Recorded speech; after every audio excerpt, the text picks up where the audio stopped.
ਸ੍ਰੀ ਵਾਹਿਗੁਰੂ ਸਾਹਿਬ ਜੀ। ਸ੍ਰੀ ਨਾਨਕ ਪਦ ਪੰਕਜ ਬੰਦਨ, ਪਦ ਪੰਕਜ ਬੰਦਨ।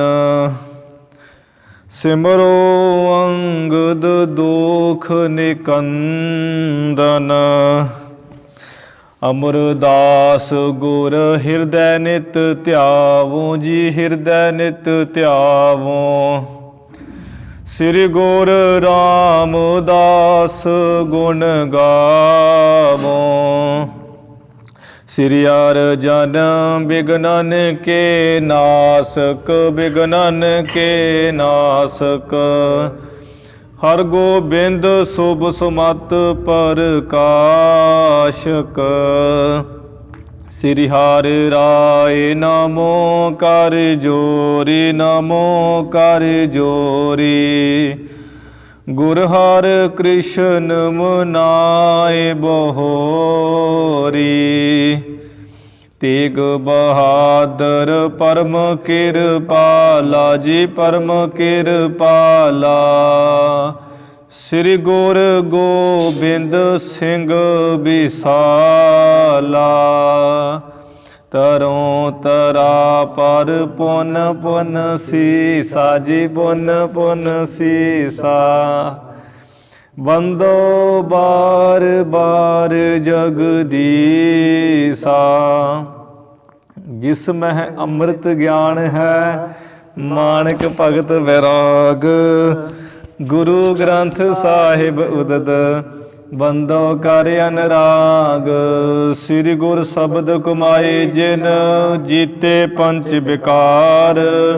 ਤਿਨ ਸੰਤਨ ਕੋ ਬੰਦਨਾ, ਸਿਰ ਚਰਨਨ ਪਰ ਧਾਰ।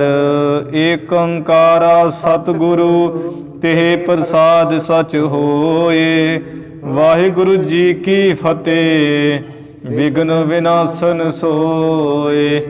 ਵਾਹਿਗੁਰੂ ਜੀ ਕੀ ਫਤਿਹ, ਵਿਘਨ ਵਿਨਾਸ਼ਨ ਸੋਏ। ਸਤਿਨਾਮ ਸ੍ਰੀ ਵਾਹਿਗੁਰੂ ਸਾਹਿਬ ਜੀ। ਦੋਹਰਾ ਨਿਰਗੁਣ ਸਰਗੁਣ ਨਾਮ ਜੋ। ਵਾਹਿਗੁਰੂ ਤਿਨ ਮੇਰ, ਸਭ ਤੇ ਊਚਾ ਜਾਨੀਏ। ਲੇਤ ਨਾ ਕੀਜੈ ਦੇਰ, ਨਿਰਗੁਣ ਸਰਗੁਣ ਨਾਮ ਜੋ। ਵਾਹਿਗੁਰੂ ਤਿਨ ਮੇਰ। ਵਾਹਿਗੁਰੂ ਜੀ ਕਾ ਖਾਲਸਾ, ਵਾਹਿਗੁਰੂ ਜੀ ਕੀ ਫਤਿਹ।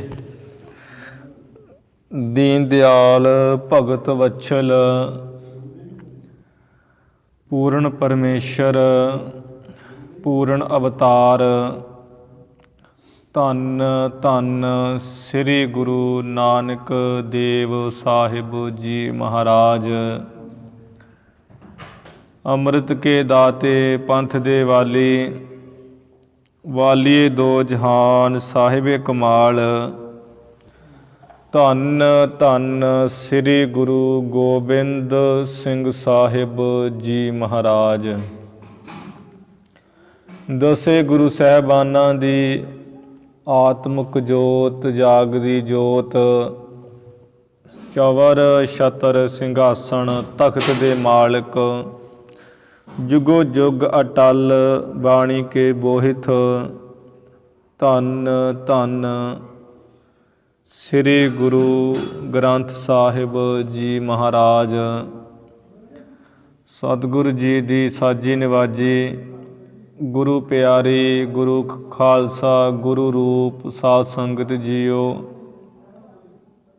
ਆਪ ਜੀ ਕਰਮਾਂ ਵਾਲੇ, ਵੱਡਿਆਂ ਭਾਗਾਂ ਵਾਲੇ ਹੋ, ਜੋ ਕਿ ਧੰਨ ਧੰਨ ਸ੍ਰੀ ਗੁਰੂ ਅਰਜਨ ਦੇਵ ਸਾਹਿਬ ਮਹਾਰਾਜ ਜੀ ਦੇ ਪਾਵਨ ਪਵਿੱਤਰ ਸਥਾਨ ਵਿਖੇ ਸੰਧਿਆ ਦੇ ਸਮੇਂ ਤੋਂ ਹੀ ਹਾਜ਼ਰੀਆਂ ਭਰ ਕੇ ਗੁਰੂ ਜੀ ਦੇ ਚਰਨਾਂ ਵਿੱਚ ਨਤਮਸਤਕ ਹੋ ਕਰਕੇ ਸੱਚੇ ਪਾਤਸ਼ਾਹ ਜੀ ਦੀਆਂ ਖੁਸ਼ੀਆਂ ਪ੍ਰਾਪਤ ਕਰ ਰਹੇ ਹੋ। ਸੱਚੇ ਪਾਤਸ਼ਾਹ ਜੀ ਦੀ ਕਿਰਪਾ ਸਦਕਾ ਜੋ ਆਪਾਂ ਗੁਰ ਇਤਿਹਾਸ ਦੀ ਕਥਾ ਪ੍ਰਾਰੰਭ ਕੀਤੀ ਹੈ, ਉਸ ਕਥਾ ਦਾ ਸਮਾਂ ਹੋਇਆ ਹੈ। ਜਿਵੇਂ ਆਪ ਸੰਗਤਾਂ ਨੇ ਕੱਲ੍ਹ ਦੇ ਦੀਵਾਨਾਂ ਵਿੱਚ ਸਰਵਣ ਕੀਤਾ ਸੀ ਕਿ ਭਾਈ ਸੰਤੋਖ ਸਿੰਘ ਜੀ ਨਾਮ ਦੀ ਵਿਸ਼ੇਸ਼ਤਾ ਤੇ ਨਾਮ ਦਾ ਮਹਾਤਮ ਦਰਸਾਉਂਦੇ ਹੋਏ, ਇਹ ਮਨ ਨੂੰ ਸੰਬੋਧਨ ਕਰਦੇ ਹੋਏ ਉੱਤਮ ਭਗਤੇ ਦੀ ਨਿਆਈ ਸਿੱਖਿਆ ਦੇ ਰਹੇ ਹੈ ਕਿ ਹੇ ਮਨ, ਹੇ ਜੀਵ, ਜਿਸ ਪਰਮੇਸ਼ਰ ਨੇ ਤੈਨੂੰ ਮਾਂ ਦੀ ਗਰਭ ਵਿੱਚ ਰੱਖਿਆ ਤੇ ਤੈਨੂੰ ਮਾਂ ਦੇ ਪੇਟ ਦੀ ਅਗਨੀ ਛੂਹਣ ਨਾ ਦਿੱਤੀ, ਜਿਸ ਦੀ ਕਿਰਪਾ ਕਰਕੇ ਤੈਨੂੰ ਸੁੰਦਰ ਸਰੀਰ, ਸੁੰਦਰ ਰੂਪ ਮਿਲਿਆ ਹੈ, ਤੈਨੂੰ ਸਭ ਤਰ੍ਹਾਂ ਦੇ ਤੇਰੇ ਖਾਣ ਪੀਣ ਵਾਸਤੇ ਪਦਾਰਥ, ਸੁੱਖ ਸਹੂਲਤਾਂ ਉਹ ਪਰਮੇਸ਼ਰ ਨੇ ਤੈਨੂੰ ਬਖਸ਼ੀਆਂ ਹੈ ਤੇ ਤੈਨੂੰ ਇਸ ਧਰਤੀ ਮੰਡਲ 'ਤੇ ਜਨਮ ਦਿੱਤਾ ਹੈ ਤੇ ਸਾਰਿਆਂ ਵਿੱਚ ਤੇਰੀ ਸਿਕਦਾਰੀ ਹੈ, ਤੇਰਾ ਚੌਧਰਪੁਣਾ ਹੈ, ਤੈਨੂੰ ਮੰਨਦੇ ਹੈ ਸਾਰੇ ਲੋਕ ਵੀ ਤੈਨੂੰ ਮੰਨਦੇ ਹੈ। ਫਿਰ ਤੇਰੀ ਉੱਚ ਬੁੱਧੀ ਕਰਕੇ ਜੀਵ ਸਾਰੇ ਵੱਡੇ ਤੋਂ ਵੱਡੇ ਵੀ ਜਿਹੜੇ ਖੂਨੀ ਹੈ, ਸ਼ੇਰ ਆਦਿਕ, ਉਹ ਵੀ ਤੇਰੀ ਆਗਿਆ ਵਿੱਚ ਹੈ, ਤੂੰ ਉਹਨਾਂ ਨੂੰ ਵੀ ਵੱਸ ਕਰ ਲੈਣਾ ਹੈ। ਤੈਨੂੰ ਉਸ ਪਰਮੇਸ਼ਰ ਨੇ ਐਸਾ ਉੱਚ ਜੀਵਨ ਦਿੱਤਾ ਹੈ, ਪਰ ਹੇ ਮਨਾ, ਤੂੰ ਉਸ ਮਾਲਕ ਨੂੰ ਕਿੰਨਾ ਕੁ ਜਪਦਾ ਹੈ, ਕਿੰਨਾ ਕੁ ਸਿਮਰਨ ਕਰਦਾ ਹੈ, ਇਹ ਤੂੰ ਝਾਤੀ ਮਾਰ। ਉਸ ਪਰਮੇਸ਼ਰ ਦੀਆਂ ਦਿੱਤੀਆਂ ਹੋਈਆਂ ਦਾਤਾਂ ਨੂੰ ਤੇ ਤੂੰ ਐਨ ਖੁਸ਼ੀ ਨਾਲ ਮਾਣ ਰਿਹਾ ਹੈ, ਪਰ ਉਹਨੂੰ ਤੂੰ ਦਿਲੋਂ ਹੀ ਭੁਲਾ ਦਿੱਤਾ ਹੈ ਜਿਸ ਨੇ ਤੈਨੂੰ ਇੰਨਾ ਅਮੋਲਕ ਜਨਮ ਦਿੱਤਾ। ਤੂੰ ਜਨਮ ਲੈ ਕੇ ਹੁਣ ਆਪ ਹੁਦੜਾ ਹੈ, ਆਪਣੀ ਮਰਜ਼ੀ ਦਾ ਮਾਲਕ ਹੈ। ਪਰ ਇਹ ਸਾਧ ਸੰਗਤ ਜੀ, ਜਿਹੜਾ ਸਰੀਰ ਮਨੁੱਖਾ ਪ੍ਰਾਪਤ ਹੋ ਜਾਣਾ, ਇਹ ਕੋਈ ਇਸ ਕੰਮ ਨੂੰ ਸਾਨੂੰ ਨਹੀਂ ਮਿਲਿਆ ਹੈ ਕਿ ਜਨਮ ਲਿਆ ਹੈ ਤੇ ਆਪਣੀ ਲਾਈਫ ਸਵਾਰੋ। ਭਾਵ ਆਪੇ ਕਮਾ ਲਿਆ, ਆਪੇ ਖਾ ਖੱਟ ਲਿਆ, ਆਪੇ ਹੀ ਐਜੂਕੇਟਡ ਹੋ ਗਏ ਆਪਣਾ ਮਾਣ ਹੰਕਾਰ ਵਾਸਤੇ। ਇਸ ਕੰਮ ਵਾਸਤੇ ਕੋਈ ਜਨਮ ਨਹੀਂ ਮਿਲਿਆ ਹੈ, ਇਹਦੇ ਭਲੇ ਵਾਸਤੇ ਜਨਮ ਮਿਲਿਆ ਹੈ। ਆਪਣਾ ਭਲਾ ਕਰਨਾ ਹੈ, ਦੂਜਿਆਂ ਦਾ ਵੀ ਭਲਾ ਕਰਨਾ ਹੈ। ਤੇ ਦੂਜਿਆਂ ਦਾ ਭਲਾ ਅਸਲ ਵਿੱਚ ਇਹੀ ਹੈ ਕਿ ਜਿਹੜੇ ਕੋਈ ਪਰਮੇਸ਼ਰ ਨਾਲੋਂ ਟੁੱਟੀਆਂ ਹੋਈਆਂ ਰੂਹਾਂ ਹੈ, ਉਹਨਾਂ ਨੂੰ ਵਾਹਿਗੁਰੂ ਦੀ ਭਗਤੀ ਸਿਮਰਨ 'ਚ ਲਾਉਣਾ। ਸਭ ਤੋਂ ਉੱਚਤਾਈ ਦਾ ਭਲਾ ਇਹੋ ਹੀ ਹੈ। ਤੇ ਜਿਹੜਾ ਵੀ ਆਪ ਹੀ ਜਨਮ ਲੈ ਲਿਆ, ਆਪੇ ਕਮਾਈ ਕਰ ਲਈ, ਆਪੇ ਖਾ ਪੀ ਲਿਆ ਤੇ ਆਪੇ ਇੱਥੋਂ ਤੁਰ ਗਏ, ਉਹਦਾ ਕੋਈ ਮਤਲਬ ਨਹੀਂ, ਕੋਈ ਅਰਥ ਨਹੀਂ ਹੈ। ਉਹਨੂੰ ਕੋਈ ਦਰਗਾਹ ਦੇ ਵਿੱਚ ਕੋਈ ਮਾਣ ਸਨਮਾਨ ਨਹੀਂ ਹੈ, ਲੋਕਾਂ ਵਿੱਚ ਵੀ ਕੋਈ ਦਾ ਮਾਣ ਸਨਮਾਨ ਨਹੀਂ ਹੈ। ਜਿਸ ਦਿਨ ਉਹ ਚਲਾ ਗਿਆ ਤਾਂ ਲੋਕ ਇਹੀ ਕਹਿਣਗੇ, ਹਾਂ ਹਾਂ ਉਹਦੇ ਬਹੁਤ ਪੜ੍ਹਿਆ ਲਿਖਿਆ ਸੀ, ਪਰ ਉਹ ਕੁੱਖ ਨਹੀਂ ਉਹਨੇ ਕਿਸੇ ਦਾ ਸਵਾਰਿਆ ਹੈ।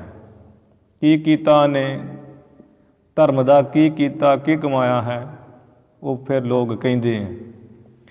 ਜਦੋਂ ਇੱਥੇ ਗੱਲਾਂ ਤੇ ਫਿਰ ਅਗਲੇ ਪਾਸੇ ਤੇ ਗੱਲਾਂ ਹੈ ਹੀ ਹੈ, ਉੱਥੇ ਤੇ ਹੋਣੀਆਂ ਹੋਣੀਆਂ, ਕਿਉਂਕਿ ਉੱਥੇ ਤੇ ਬਸ ਨਾਮ ਦੀ ਹੀ ਗੱਲ ਹੈ, ਸੇਵਾ ਦੀ ਗੱਲ, ਬਾਕੀ ਕੁਝ ਵੀ ਨਹੀਂ ਹੈ। ਉੱਥੇ ਇੱਕ ਵੀ ਕੀਤਾ ਹੋਇਆ ਕਰਮ ਸਾਡਾ ਉੱਥੇ ਨਹੀਂ ਪੈਣ ਵਾਲਾ। ਬਸ ਪਰਮੇਸ਼ਰ ਦਾ ਨਾਮ, ਭਗਤੀ, ਧਰਮ ਦੇ ਅਰਥ ਕੀਤੇ ਹੋਏ ਕੰਮਾਂ ਦਾ ਹੀ, ਅਮਲ ਕੀਤੇ ਜਿਹੜੇ ਆ ਉਹਨਾਂ ਦਾ ਹੀ ਨਿਬੇੜਾ ਹੈ। ਇਸ ਤਰ੍ਹਾਂ ਸਾਧ ਸੰਗਤ ਜੀ ਨਾਮ ਦੀ ਮਹਾਨਤਾ ਕਵੀ ਜੀ ਨੇ ਜਣਾਈ ਤੇ ਸਿੱਖਿਆ ਦਿੱਤੀ ਵੀ ਇਹ ਮਨਾ ਤੂੰ ਉਸ ਪਰਮੇਸ਼ਰ ਦੇ ਨਾਮ ਨੂੰ ਧਿਆ ਜਪ, ਜਿਨੇ ਤੈਨੂੰ ਇੰਨਾ ਸੋਹਣਾ ਸਰੀਰ ਪਰਿਵਾਰ ਕਈ ਕੁਝ ਦਿੱਤਾ ਹੈ, ਸੁੰਦਰ ਘਰ ਦਿੱਤਾ ਹੈ, ਆਰਾਮ ਨਾਲ ਤੂੰ ਸੌਣਾ ਹੈ ਉੱਠਦਾ ਹੈ, ਕਿਤੇ ਉਹਦੇ ਨਾਮ ਵਿੱਚ ਵੀ ਕਿਤੇ ਜੁੜ। ਮਨਾ ਤੇਰੀ ਤੇ ਇੱਕ ਹੀ ਗੱਲ ਹੈ ਕਿ ਬਸ ਜਿੱਥੋਂ ਕਿੱਥੋਂ ਵੀ ਮਾਇਆ ਤੈਨੂੰ ਮਿਲ ਜੇ, ਤੈਨੂੰ ਪੈਸਾ ਚਾਹੀਦਾ ਹੈ ਪਰ ਨਾਮ ਪਦਾਰਥ ਬਿਲਕੁਲ ਨਹੀਂ ਚਾਹੀਦਾ। ਜਨਮ ਪਦਾਰਥ ਨੂੰ ਤੂੰ ਜਿੱਤਣਾ ਨਹੀਂ ਚਾਹੁੰਦਾ। ਤੇਰੀ ਜਨਮਾਂ ਜਨਮਾਂਤਰਾਂ ਦੀ ਇਹੀ ਹਾਲਤ ਚੱਲਦੀ ਆਈ ਹੈ, ਉਹੀ ਸੰਸਕਾਰ ਤੂੰ ਹੁਣ ਵੀ ਨਾਲ ਲਈ ਫਿਰਦਾ ਹੈ। ਜਿੰਨਾ ਚਿਰ ਇਹ ਸੰਸਕਾਰ ਨਹੀਂ ਛੱਡਦਾ ਉਨਾ ਚਿਰ ਪਾਰ ਉਤਾਰਾ ਕੋਈ ਨਹੀਂ।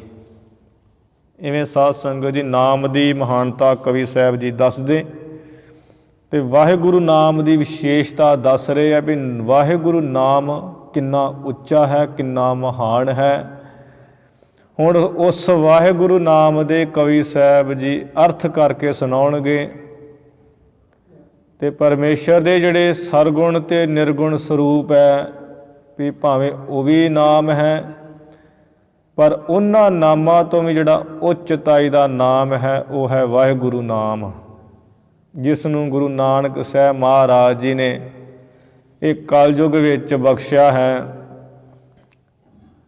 ਆਦਿ ਪੁਰਖ ਸਦਾ ਤੁਹੀ ਵਾਹਿਗੁਰੂ ਵਾਹਿਗੁਰੂ ਵਾਹਿਗੁਰੂ ਵਾਹਿ ਜੀਓ। ਇਹ ਜਿਹੜਾ ਨਾਮ ਮਹਾਨ ਹੈ ਵਾਹਿਗੁਰੂ ਗੁਰਮੰਤਰ ਹੈ, ਜਪ ਹਉਮੈ ਖੋਈ। ਇਸ ਨਾਮ ਦੀ ਵਿਸ਼ੇਸ਼ਤਾਈ, ਇਸ ਦੀ ਵਡਿਆਈ, ਇਸ ਨੂੰ ਉੱਤਮ, ਇਸ ਦੇ ਅਰਥ ਕਵੀ ਸਾਹਿਬ ਜੀ ਉਹ ਸਾਰਾ ਹੀ ਦੱਸ ਰਹੇ ਆ ਵੀ ਵਾਹਿਗੁਰੂ ਜਿਹੜੇ ਨਾਮ ਦੇ ਅੱਖਰ ਹੈ 4 ਵਾਵਾ ਹਾਹਾ ਗੱਗਾ ਤੇ ਰਾਰਾ, ਇਹ ਕਿੱਥੋਂ ਕਿੱਥੋਂ ਲਏ ਗਏ ਹੈ। ਇਹ ਬੀਜ ਮੰਤਰ ਹੈ। ਉਹ ਸਾਰੀ ਕਥਾ ਅੱਜ ਆ ਰਹੀ ਹੈ, ਆਪਾਂ ਸਰਵਣ ਕਰੀਏ ਕਿ ਨਾਮ ਦੀ ਮਹਾਨਤਾ ਕੀ ਹੈ, ਵਾਹਿਗੁਰੂ ਨਾਮ ਦੇ ਅਰਥ ਕੀ ਹਨ। ਉਹ ਸਾਰੀ ਕਥਾ ਆਵੇਗੀ, ਆਪਾਂ ਸਰਵਣ ਕਰੀਏ। ਸਰਵਣ ਕਰਨ ਤੋਂ ਪਹਿਲਾਂ ਗੁਰੂ ਜੀ ਦੇ ਚਰਨਾਂ ਵਿੱਚ ਨਵਾਓ ਸੀਸ, ਬੜੇ ਪਿਆਰ ਸਤਿਕਾਰ ਅਦਬ ਨਾਲ ਉਚਾਰਨ ਕਰੋ ਜੀ। ਸਤਨਾਮ ਸ੍ਰੀ ਵਾਹਿਗੁਰੂ ਸਾਹਿਬ ਜੀ, ਸਤਨਾਮ ਸ੍ਰੀ ਵਾਹਿਗੁਰੂ ਸਾਹਿਬ ਜੀ। ਸਤਨਾਮ ਸ੍ਰੀ ਵਾਹਿਗੁਰੂ ਸਾਹਿਬ ਜੀ। ਦੋਹਰਾ ਨਿਰਗੁਣ ਸਰਗੁਣ ਨਾਮ ਜੋ। ਕਵੀ ਸਾਹਿਬ ਜੀ ਹੁਣ ਨਾਮ ਦੀ ਮਹਿਮਾ, ਵਾਹਿਗੁਰੂ ਨਾਮ ਦੇ ਹੁਣ ਸਾਧ ਸੰਗਤ ਜੀ ਇੱਥੇ ਵਿਸ਼ੇਸ਼ਤਾ ਮੁੱਖਤਾਈ ਦੱਸ ਰਹੇ ਹੈ ਕਿ ਜਿਹੜੇ ਪਰਮੇਸ਼ਰ ਦਾ ਨਿਰਗੁਣ ਸਰੂਪ ਹੈ, ਨਿਰਗੁਣ ਸਰੂਪ ਦੇ ਨਾਮ ਵੀ ਹੈ ਕਿ ਨਾ ਚਾਤੇ ਨਾ ਪਾਤੈ ਵੀ ਅਕਾਏ ਅਜਾਏ। ਇਹ ਨਿਰਗੁਣ ਸਰੂਪ ਦੇ ਨਾਮ ਹੈ ਵੀ ਉਹਦੀ ਕੋਈ ਕਾਇਆ ਨਹੀਂ ਹੈ, ਉਹ ਕਿਸੇ ਦਾ ਜਨਮਿਆ ਹੋਇਆ ਨਹੀਂ ਹੈ।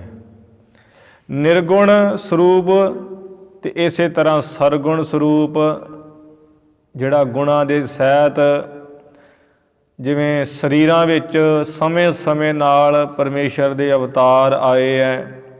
ਕਈ ਨਾਮ ਪਏ ਆ, ਦਮੋਦਰ, ਦਇਆਲ, ਐਵੇਂ ਮੁਰਾਰੀ, ਇਹ ਜਿਹੜੇ ਨਾਮ ਹੈ, ਮਧੂਸੂਦਨ,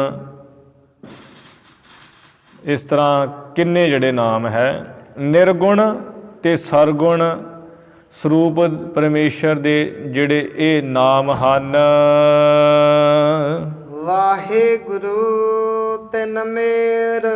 ਵਾਹਿਗੁਰੂ ਜਿਹੜਾ ਨਾਮ ਹੈ ਇਹਦੇ ਵਿੱਚ ਮੇਰੂ ਹੈ, ਭਾਵ ਸਮੇਰ ਪਰਬਤ ਵਾਂਗ ਹੈ।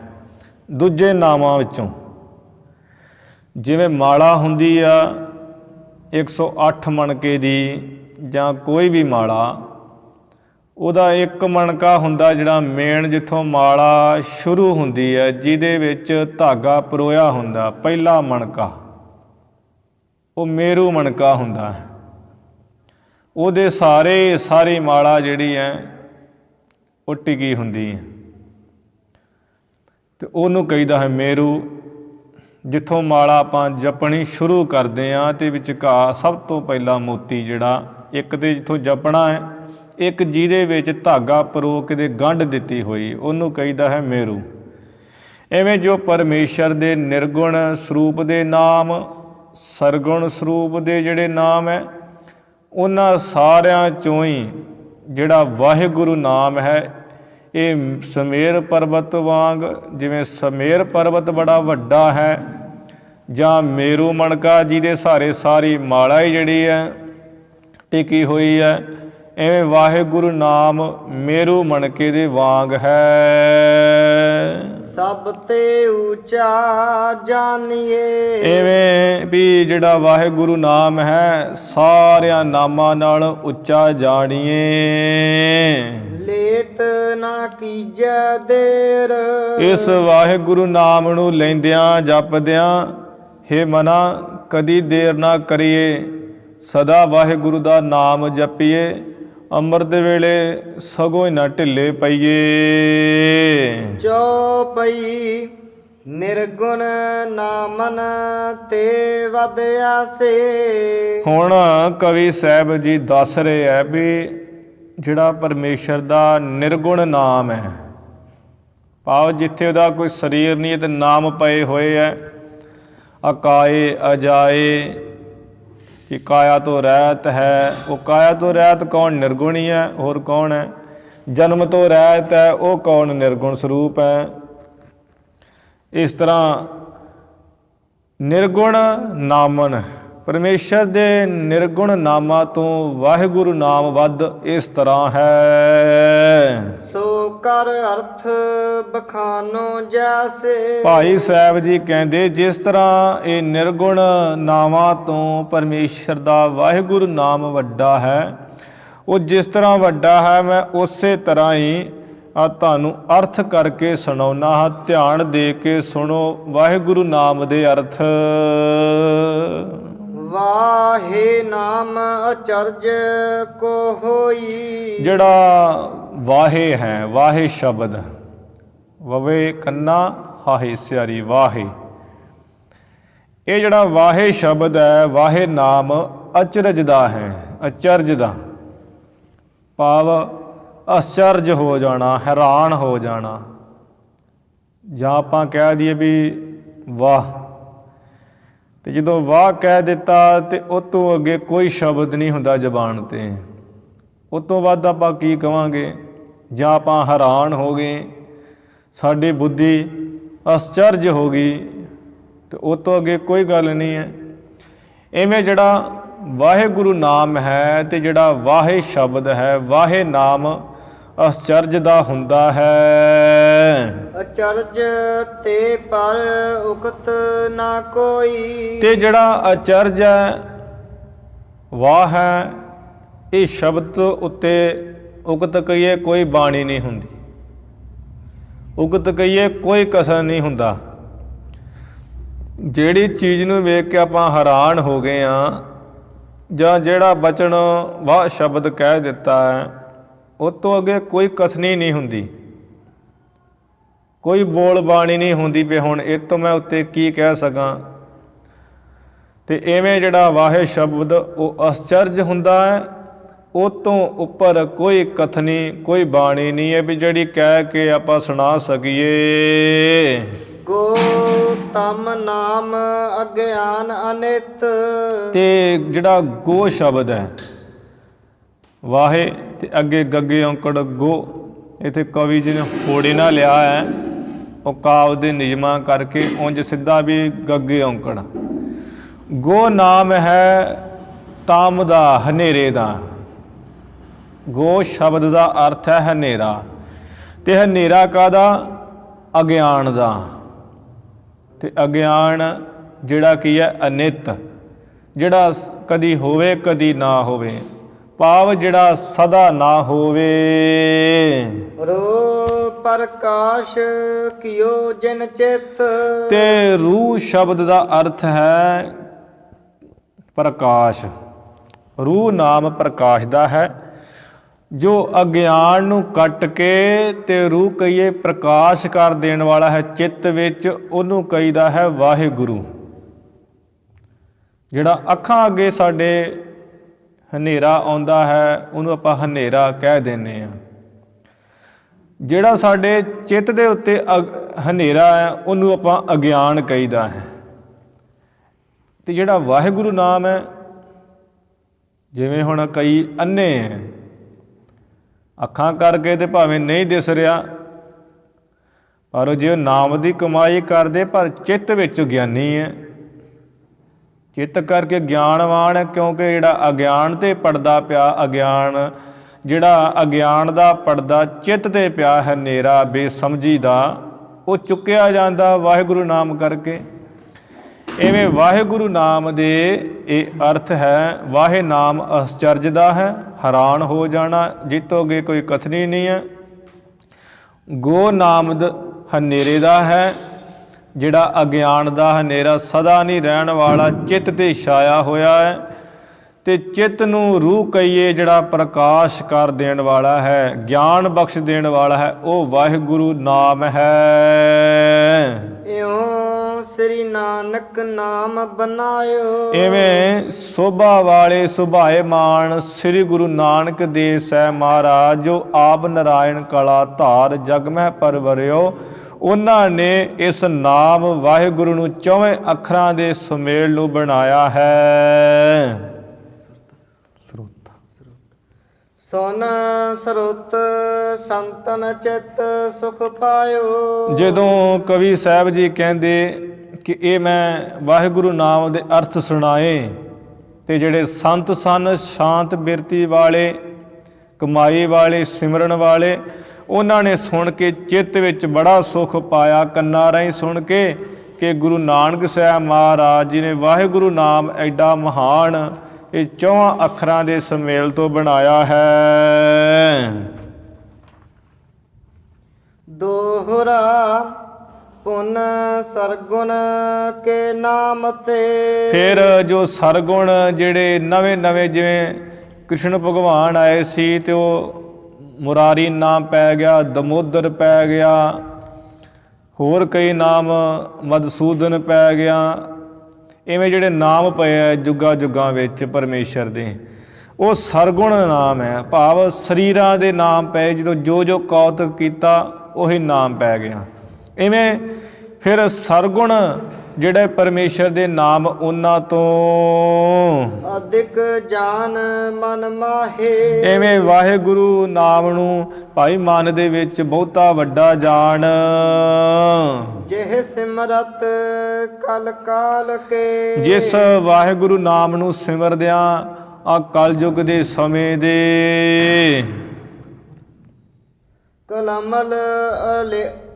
ਕਲਮਲ ਅਖਿਲ ਨਸਾਹੇ। ਕਲਮਲ ਜਿਹੜੇ ਕਲਮਲ ਕਹੀਏ ਪਾਪ ਹੈ ਸਮੂਹ, ਇਹ ਵਾਹਿਗੁਰੂ ਨਾਮ ਨਸਾ ਦਿੰਦਾ ਹੈ। ਵਾਹਿਗੁਰੂ ਗੁਰ ਮੰਤਰ ਹੈ ਜਪ ਹਉਮੈ ਖੋਈ।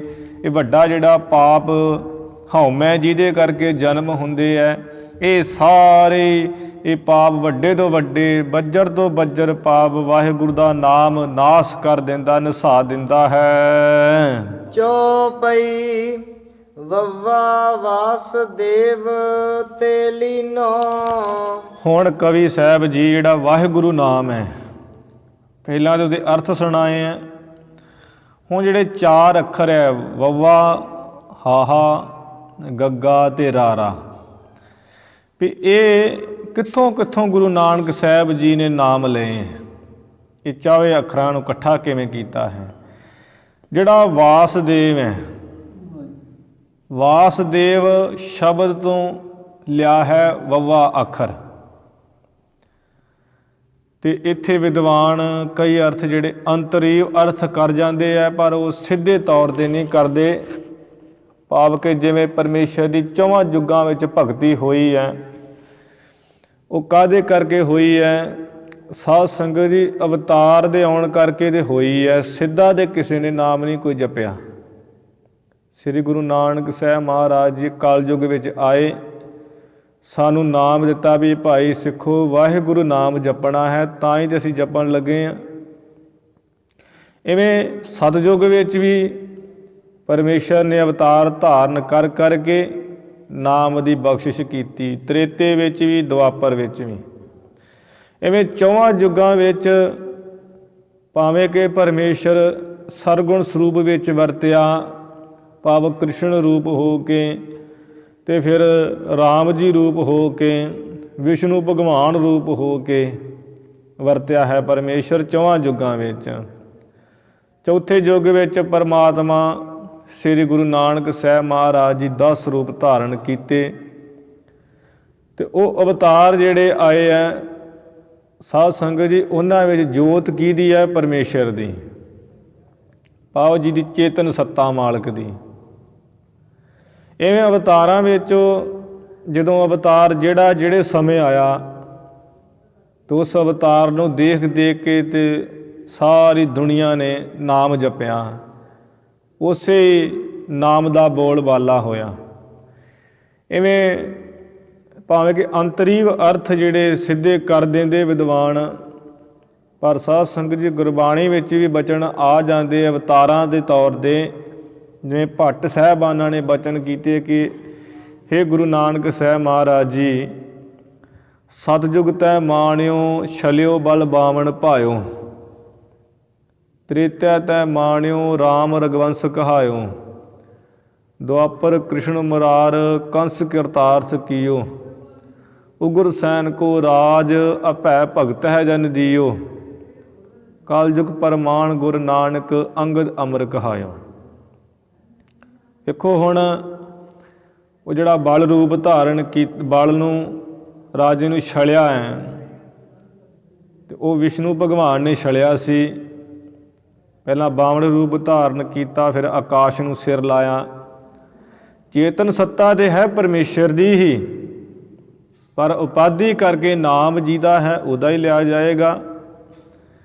ਤ੍ਰੇਤੇ ਦੇ ਵਿੱਚ ਰਾਮ ਜੀ, ਤ੍ਰੇਤੇ ਸਤਿਗੁਰੂ ਰਾਮ ਜੀ ਰਾਮ ਰਘੁਵੰਸ ਕਹਾਇਓ, ਰਾਮ ਨਾਮ ਕਰਕੇ ਹੇ ਗੁਰੂ ਨਾਨਕ ਸਾਹਿਬ ਮਹਾਰਾਜ ਤੁਸਾਂ ਨੇ ਕਹਾਇਆ ਆਪਣਾ ਨਾਮ। ਦੁਆਪਰ 'ਚ ਤੁਸੀਂ ਕ੍ਰਿਸ਼ਨ ਰੂਪ ਹੋਏ, ਅਤੇ ਤੁਸਾਂ ਨੇ ਕੰਸ ਨੂੰ ਜਿਹੜਾ ਹੈ ਕਿਰਤਾਰਥ ਨਿਹਾਲ ਕੀਤਾ।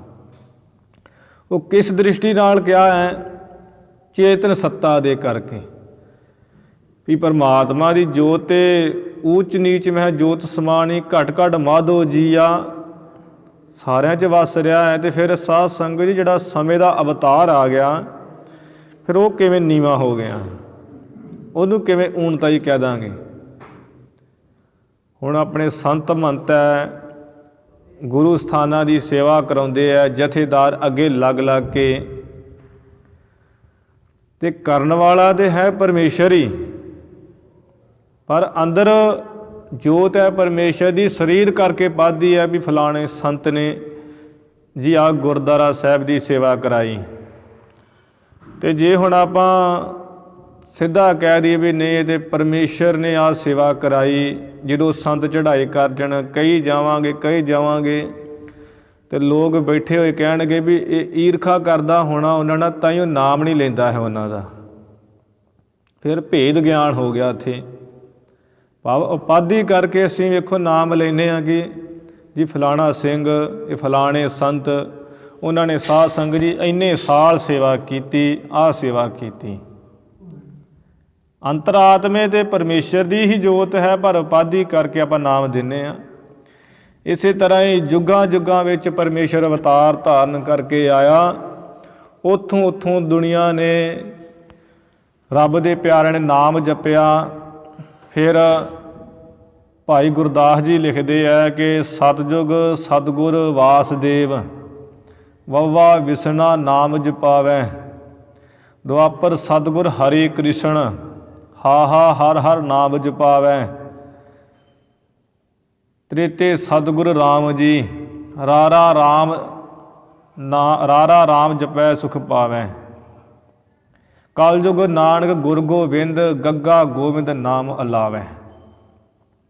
ਉੱਥੇ ਨਾਮ ਲੈ ਕੇ ਦੱਸ ਦਿੱਤਾ ਵੀ ਮਹਾਰਾਜ ਸਤਿਗੁਰੂ ਨਾਨਕ ਸਾਹਿਬ ਜੀ ਤੁਸੀਂ ਉਦੋਂ ਕ੍ਰਿਸ਼ਨ ਸੀ, ਤੁਸੀਂ ਤ੍ਰੇਤੇ 'ਚ ਤੁਸੀਂ ਰਾਮ ਜੀ ਸੀ, ਮਤਲਬ ਬੋਲ ਬੋਲ ਕੇ ਕਿਹਾ। ਭਾਵੇਂ ਕਿ ਸਾਧ ਸੰਗਤ ਜੀ ਤਾਂ ਥੋੜ੍ਹੀ ਵਿਚਾਰ ਕੀਤੀ ਹੈ ਕਿ ਵਿਦਵਾਨ ਅੰਤਰੀਵ ਅਰਥ ਲਾ ਕੇ ਸਿੱਧ ਕਰ ਦਿੰਦੇ ਗੱਲ ਨੂੰ, ਮਤਲਬ ਵੀ ਆਪਣੇ ਆਪ ਨੂੰ ਇੱਕ ਵਖਰੇਵਾਂ ਭੇਦ ਗਿਆਨ ਮੁਤਾਬਕ। ਜਦੋਂ ਸਾਧ ਸੰਗਤ ਜੀ ਬ੍ਰਹਮ ਦੀ ਵਿਚਾਰ ਆਉਣੀ ਚੇਤਨ ਸੱਤਾ ਮੁਤਾਬਕ, ਉਦੋਂ ਆਏਗੀ ਇਕੱਲੀ ਜਦੋਂ ਆਪਾਂ ਅਰਥ ਲਾਉਣਾ ਸਿਰਫ ਪਰਮੇਸ਼ਰ ਤੇ ਨਿਰਗੁਣ ਸਰੂਪ ਦਾ, ਉਦੋਂ ਤੇ ਆਪਾਂ ਲਾਵਾਂਗੇ ਸਿਰਫ ਚੇਤਨ ਸੱਤਾ ਨਾਲ ਹੀ, ਜਿਹੜੀ ਜੋਤ ਮੁਤਾਬਕ। ਤੇ ਜਦੋਂ ਆਪਾਂ ਲਾਵਾਂਗੇ ਸਰਗੁਣ ਸਰੂਪ ਦੇ ਹਿਸਾਬ ਨਾਲ, ਤੇ ਫਿਰ ਆਪਾਂ ਗੁਰੂ ਪਰਮਾਤਮਾ ਨੂੰ ਚਾਰੇ ਯੁੱਗਾਂ ਵਿੱਚ ਹੀ ਵਰਤਿਆ ਜਾਣਾਂਗੇ। ਇਸ ਤਰ੍ਹਾਂ ਹੁਣ ਇੱਥੇ ਕਵੀ ਸਾਹਿਬ ਜੀ ਦੱਸ ਰਹੇ ਹੈ, ਕਥਨ ਕਰ ਰਹੇ ਹੈ ਵੀ ਜਿਹੜਾ ਵਾਸਦੇਵ, ਜਿਵੇਂ ਭਾਈ ਗੁਰਦਾਸ ਜੀ ਦਾ ਬਚਨ ਆਇਆ ਹੈ, ਸਤਿਗੁਰ ਸਤਿਯੁਗ ਸਤਿਗੁਰ ਵਾਸਦੇਵ ਵਵਾ ਵਿਸਨਾ ਨਾਮ ਜਪਾਵੈ, ਕਿ ਸ੍ਰੀ ਗੁਰੂ ਨਾਨਕ ਦੇਵ ਜੀ, ਨਾਨਕ ਦੇਵ ਮਹਾਰਾਜ ਜੀ ਤੁਸੀਂ ਵਾਸਦੇਵ ਸਤਿਯੁਗ ਵਿੱਚ ਹੋਏ, ਤੇ ਤੁਸੀਂ ਕਿਉਂਕਿ ਕੌਤਕ ਕੀਤੇ ਵਿਸ਼ਨੂੰ ਭਗਵਾਨ ਰੂਪ ਹੋ ਕੇ, ਤੇ ਤੁਹਾਡਾ ਨਾਮ ਵਿਸ਼ਨੂੰ ਭਗਤੀ ਹੋਣ ਲੱਗ ਪਈ ਉਦੋਂ, ਤੇ ਉਹ ਨਾਮ ਲੈਣ ਲੱਗ ਪਏ ਸਾਰੇ। ਵਿਸ਼ਨੂੰ ਭਗਤੀ ਕਰਦੇ ਸੀ, ਪ੍ਰਹਲਾਦ ਭਗਤ ਹੋਣੀ, ਧਰੂ ਭਗਤ ਹੋਣੀ, ਤੇ ਉਹ ਵੇਖੋ ਰੱਖਿਆ ਕੀਤੀ ਕਿਵੇਂ। ਇਵੇਂ ਜਿਹੜਾ ਵਾਸਦੇਵ ਹੈ, ਪਹਿਲਾ ਅਰਥ ਇਹਦਾ ਆਪਾਂ ਕਰਾਂਗੇ ਕਿ ਜਿਹੜਾ ਵਾਸਦੇਵ ਸ਼ਬਦ ਸਤਿਯੁਗ ਵਿੱਚ ਤੇਰੀ ਹੇ ਪਰਮੇਸ਼ਰ ਭਗਤੀ ਹੋਣ ਲੱਗੀ, ਉਸ ਵਾਸਦੇਵ ਤੋਂ ਆ ਵਵਾ ਅੱਖਰ ਲਿਆ ਹੈ। ਹਰੀ ਬਿਸਣ ਤੇ ਹਾਹਾ ਚੀਨੋ।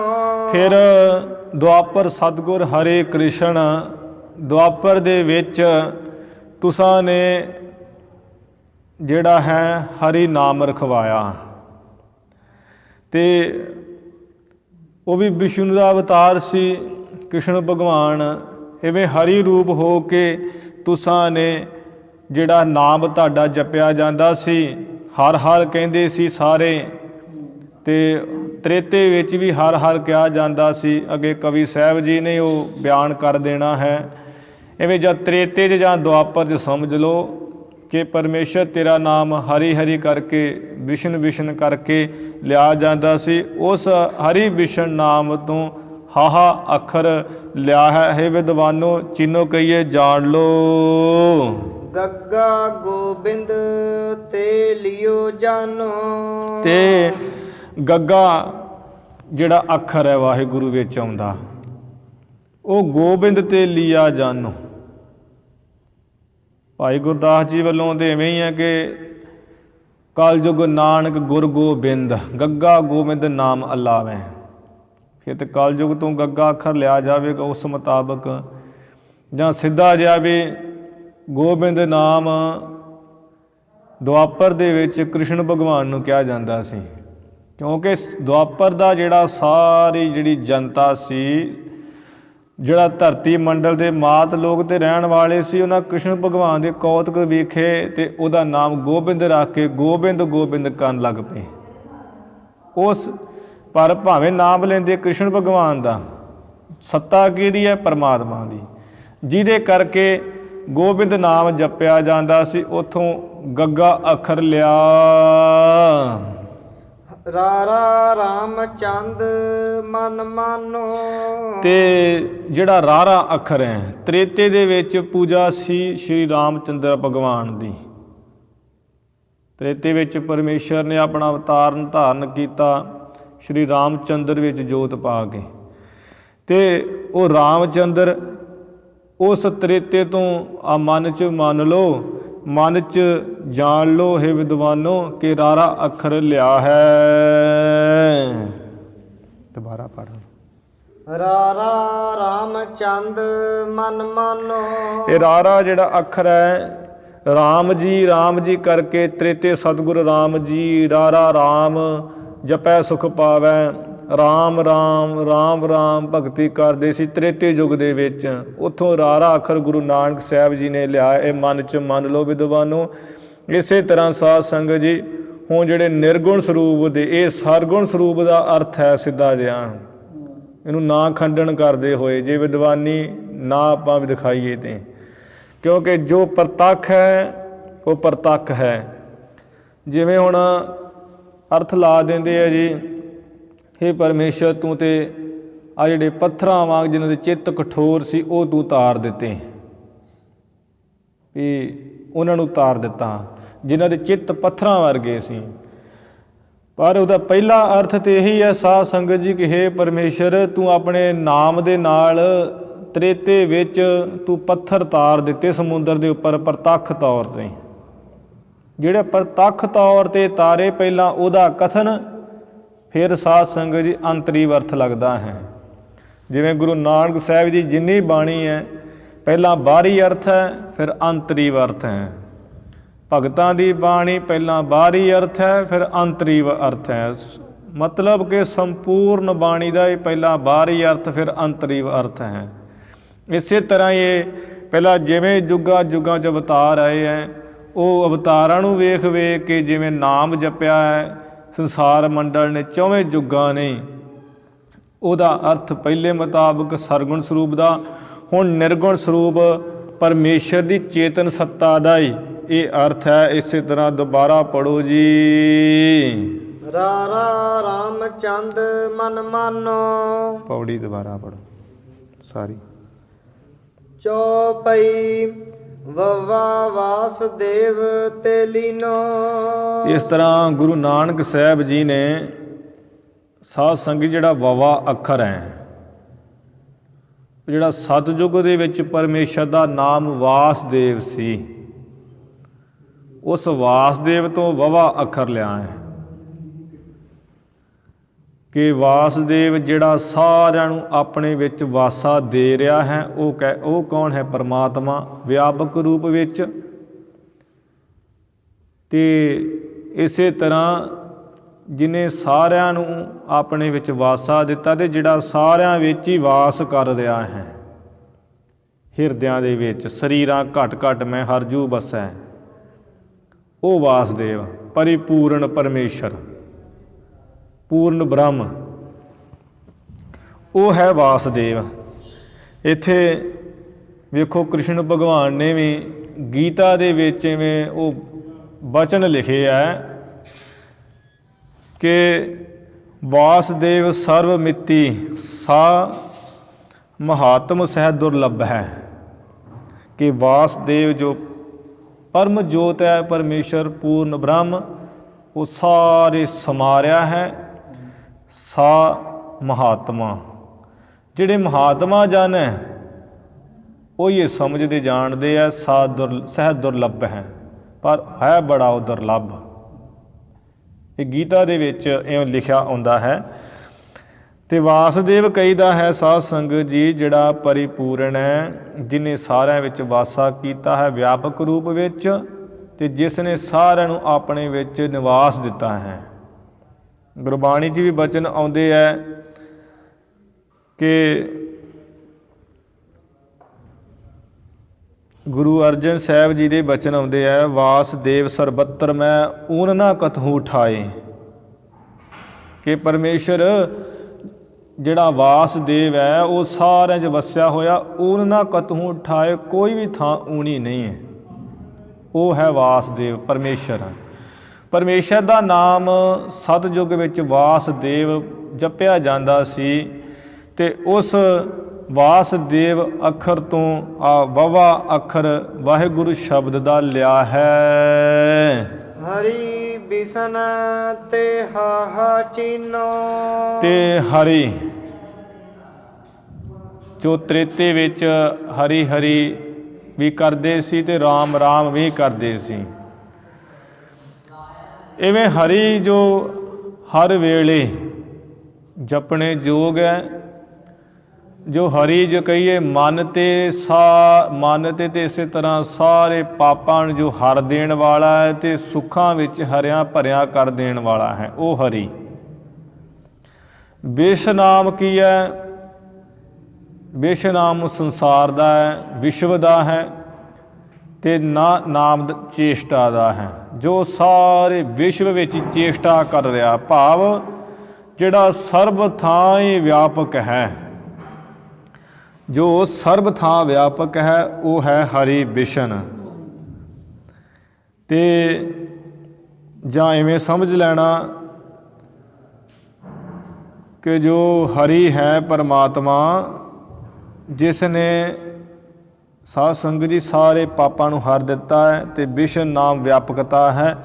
ਇਸ ਤਰ੍ਹਾਂ ਉਹ ਹਰੀ ਬਿਸ਼ਨ ਉਸ ਥਾਂ ਤੋਂ ਜਿਹੜਾ ਹੈ ਹਾਹਾ ਅੱਖਰ ਲਿਆ ਹੈ। ਵਿਦਵਾਨੋ ਚੀਨੋ ਕਹੀਏ ਜਾਣ ਲੋ। ਗੱਗਾ ਗੋਬਿੰਦ ਤੇ ਲਿਆ ਜਾਨੋ। ਤੇ ਜਿਹੜਾ ਗੋਬਿੰਦ ਹੈ, ਗੋਬਿੰਦ ਸ਼ਬਦ ਜਿਹੜਾ ਜਪਿਆ ਜਾਂਦਾ ਸੀ ਦੁਆਪਰ ਦੇ ਵਿੱਚ, ਉਸ ਤੋਂ ਗੱਗਾ ਅੱਖਰ ਲਿਆ ਹੈ। ਗੋਬਿੰਦ ਕਿਸ ਦਾ ਨਾਮ ਹੈ? ਪਰਮੇਸ਼ਰ ਦਾ। ਜੋ ਗੋ ਕਹੀਏ ਧਰਤੀ ਦਾ, ਬਿੰਦ ਕਹੀਏ ਆਸਰਾ ਹੈ। ਗੋ ਕਹੀਏ ਜੋ ਧਰਤੀ ਦੇ ਉੱਤੇ ਰਹਿਣ ਵਾਲੇ ਸਾਰੇ ਜੀਵਨ ਨੂੰ, ਬਿੰਦ ਕਹੀਏ ਜਾਣਨ ਵਾਲਾ ਹੈ, ਜਾਣ ਰਿਹਾ ਹੈ। ਗੋ ਕਹੀਏ ਜਿਹੜਾ ਇੰਦਰੀਆਂ ਦਾ, ਬਿੰਦ ਕਹੀਏ ਰੱਖਿਅਕ ਹੈ। ਗੋ ਨਾਮ ਫਿਰ ਬੈਕੁੰਠ ਦਾ ਹੈ। ਜੋ ਬੈਕੁੰਠ ਦੀ, ਜਿਸ ਪਰਮੇਸ਼ਰ ਦੀ ਕਹੀਏ ਗੋ ਨਾਮ ਬੈਕੁੰਠ ਦਾ, ਜਿਸ ਦੀ ਆਰਾਧਨਾ ਕਰਕੇ ਤੇ ਗੋ ਬੈਕੁੰਠ ਕਹੀਏ, ਬੈਕੁੰਠ ਦੀ ਬਿੰਦ ਕਹੀਏ ਪ੍ਰਾਪਤੀ ਹੋਵੇ। ਜਿਸ ਦੀ ਆਰਾਧਨਾ ਕਰਕੇ ਬੈਕੁੰਠ ਦੀ ਪ੍ਰਾਪਤੀ ਹੋਵੇ, ਉਹ ਕੀ ਹੈ? ਗੋਬਿੰਦ। ਇਸ ਤਰ੍ਹਾਂ ਜਿਹੜਾ ਗੋਬਿੰਦ ਨਾਮ ਦੁਆਪਰ 'ਚ ਲਿਆ ਜਾਂਦਾ ਸੀ, ਉਸ ਗੋਬਿੰਦ ਤੋਂ ਗੱਗਾ ਅੱਖਰ ਗੁਰੂ ਨਾਨਕ ਸਾਹਿਬ ਮਹਾਰਾਜ ਜੀ ਨੇ ਵਾਹਿਗੁਰੂ ਸ਼ਬਦ ਦਾ ਲਿਆ ਹੋਇਆ ਹੈ। ਰਾਰਾ ਰਾਮਚੰਦ ਮਨ ਮਾਨੋ। ਤੇ ਜਿਹੜਾ ਰਾਰਾ ਅੱਖਰ ਹੈ ਵਾਹਿਗੁਰੂ ਸ਼ਬਦ ਦਾ, ਉਹ ਰਾਮ ਜੋ ਰਮੰਤੀ ਰਾਮਾ ਹੈ। ਰਾਮ ਰਾਮ ਸੰਗ ਕਰ ਵਿਵਹਾਰ, ਰਾਮ ਰਾਮ ਰਾਮ ਪ੍ਰਾਨ ਆਧਾਰ। ਰਾਮ ਰਾਮ ਰਾਮ ਕੀਰਤਨ ਗਾਏ, ਰਮਤ ਰਾਮ ਸਭ ਰਹੋ ਸਮਾਏ। ਜਿਹੜਾ ਸਾਰਿਆਂ 'ਚ ਸਮਾਇਆ ਹੋਇਆ ਹੈ ਉਹ ਰਮੰਤੀ ਰਾਮਾ। ਤੇ ਚੰਦ ਕਈ ਜਿਹੜਾ ਪ੍ਰਕਾਸ਼ਕ ਹੈ, ਪ੍ਰਕਾਸ਼ ਕਰ ਰਿਹਾ, ਸਾਰੇ ਸਰੀਰਾਂ ਵਿੱਚ ਚਮਕਣਾ ਕਰ ਰਿਹਾ ਹੈ, ਉਹ ਰਾਮ ਚੰਦ। ਭਾਵ ਰਮੰਤੀ ਰਮਿਆ ਹੋਇਆ ਪਰਮੇਸ਼ਰ ਰਾਮ, ਤੇ ਚੰਦ ਕਈ ਜਿਹੜਾ ਪ੍ਰਕਾਸ਼ਕ ਹੈ, ਸਭ ਨੂੰ ਪ੍ਰਕਾਸ਼ ਕਰਨ ਵਾਲਾ ਹੈ, ਉਹ ਕਿਹੜਾ ਹੈ? ਪਰਮੇਸ਼ਰ। ਇਵੇਂ ਜਿਹੜਾ ਤ੍ਰੇਤੇ ਵਿੱਚ ਰਾਮ ਜੀ ਕਰਕੇ ਨਾਮ ਜਪਿਆ ਜਾਂਦਾ ਸੀ ਸਤਿਗੁਰੂ ਮਹਾਰਾਜ ਜੀ ਦਾ, ਉਸ ਰਾਮ ਚੰਦ ਤੋਂ ਤ੍ਰੇਤੇ ਯੁੱਗ ਦੀ ਭਗਤੀ ਤੋਂ ਇਹ ਸਾਧ ਸੰਗਤ ਜੀ ਰਾਰਾ ਨਾਮ ਜਿਹੜਾ ਹੈ, ਰਾਰਾ ਅੱਖਰ ਵਾਹਿਗੁਰੂ ਸ਼ਬਦ ਦਾ ਲਿਆ ਹੈ। ਇਵੇਂ ਮਨ ਵਿੱਚ ਮੰਨ ਲਓ।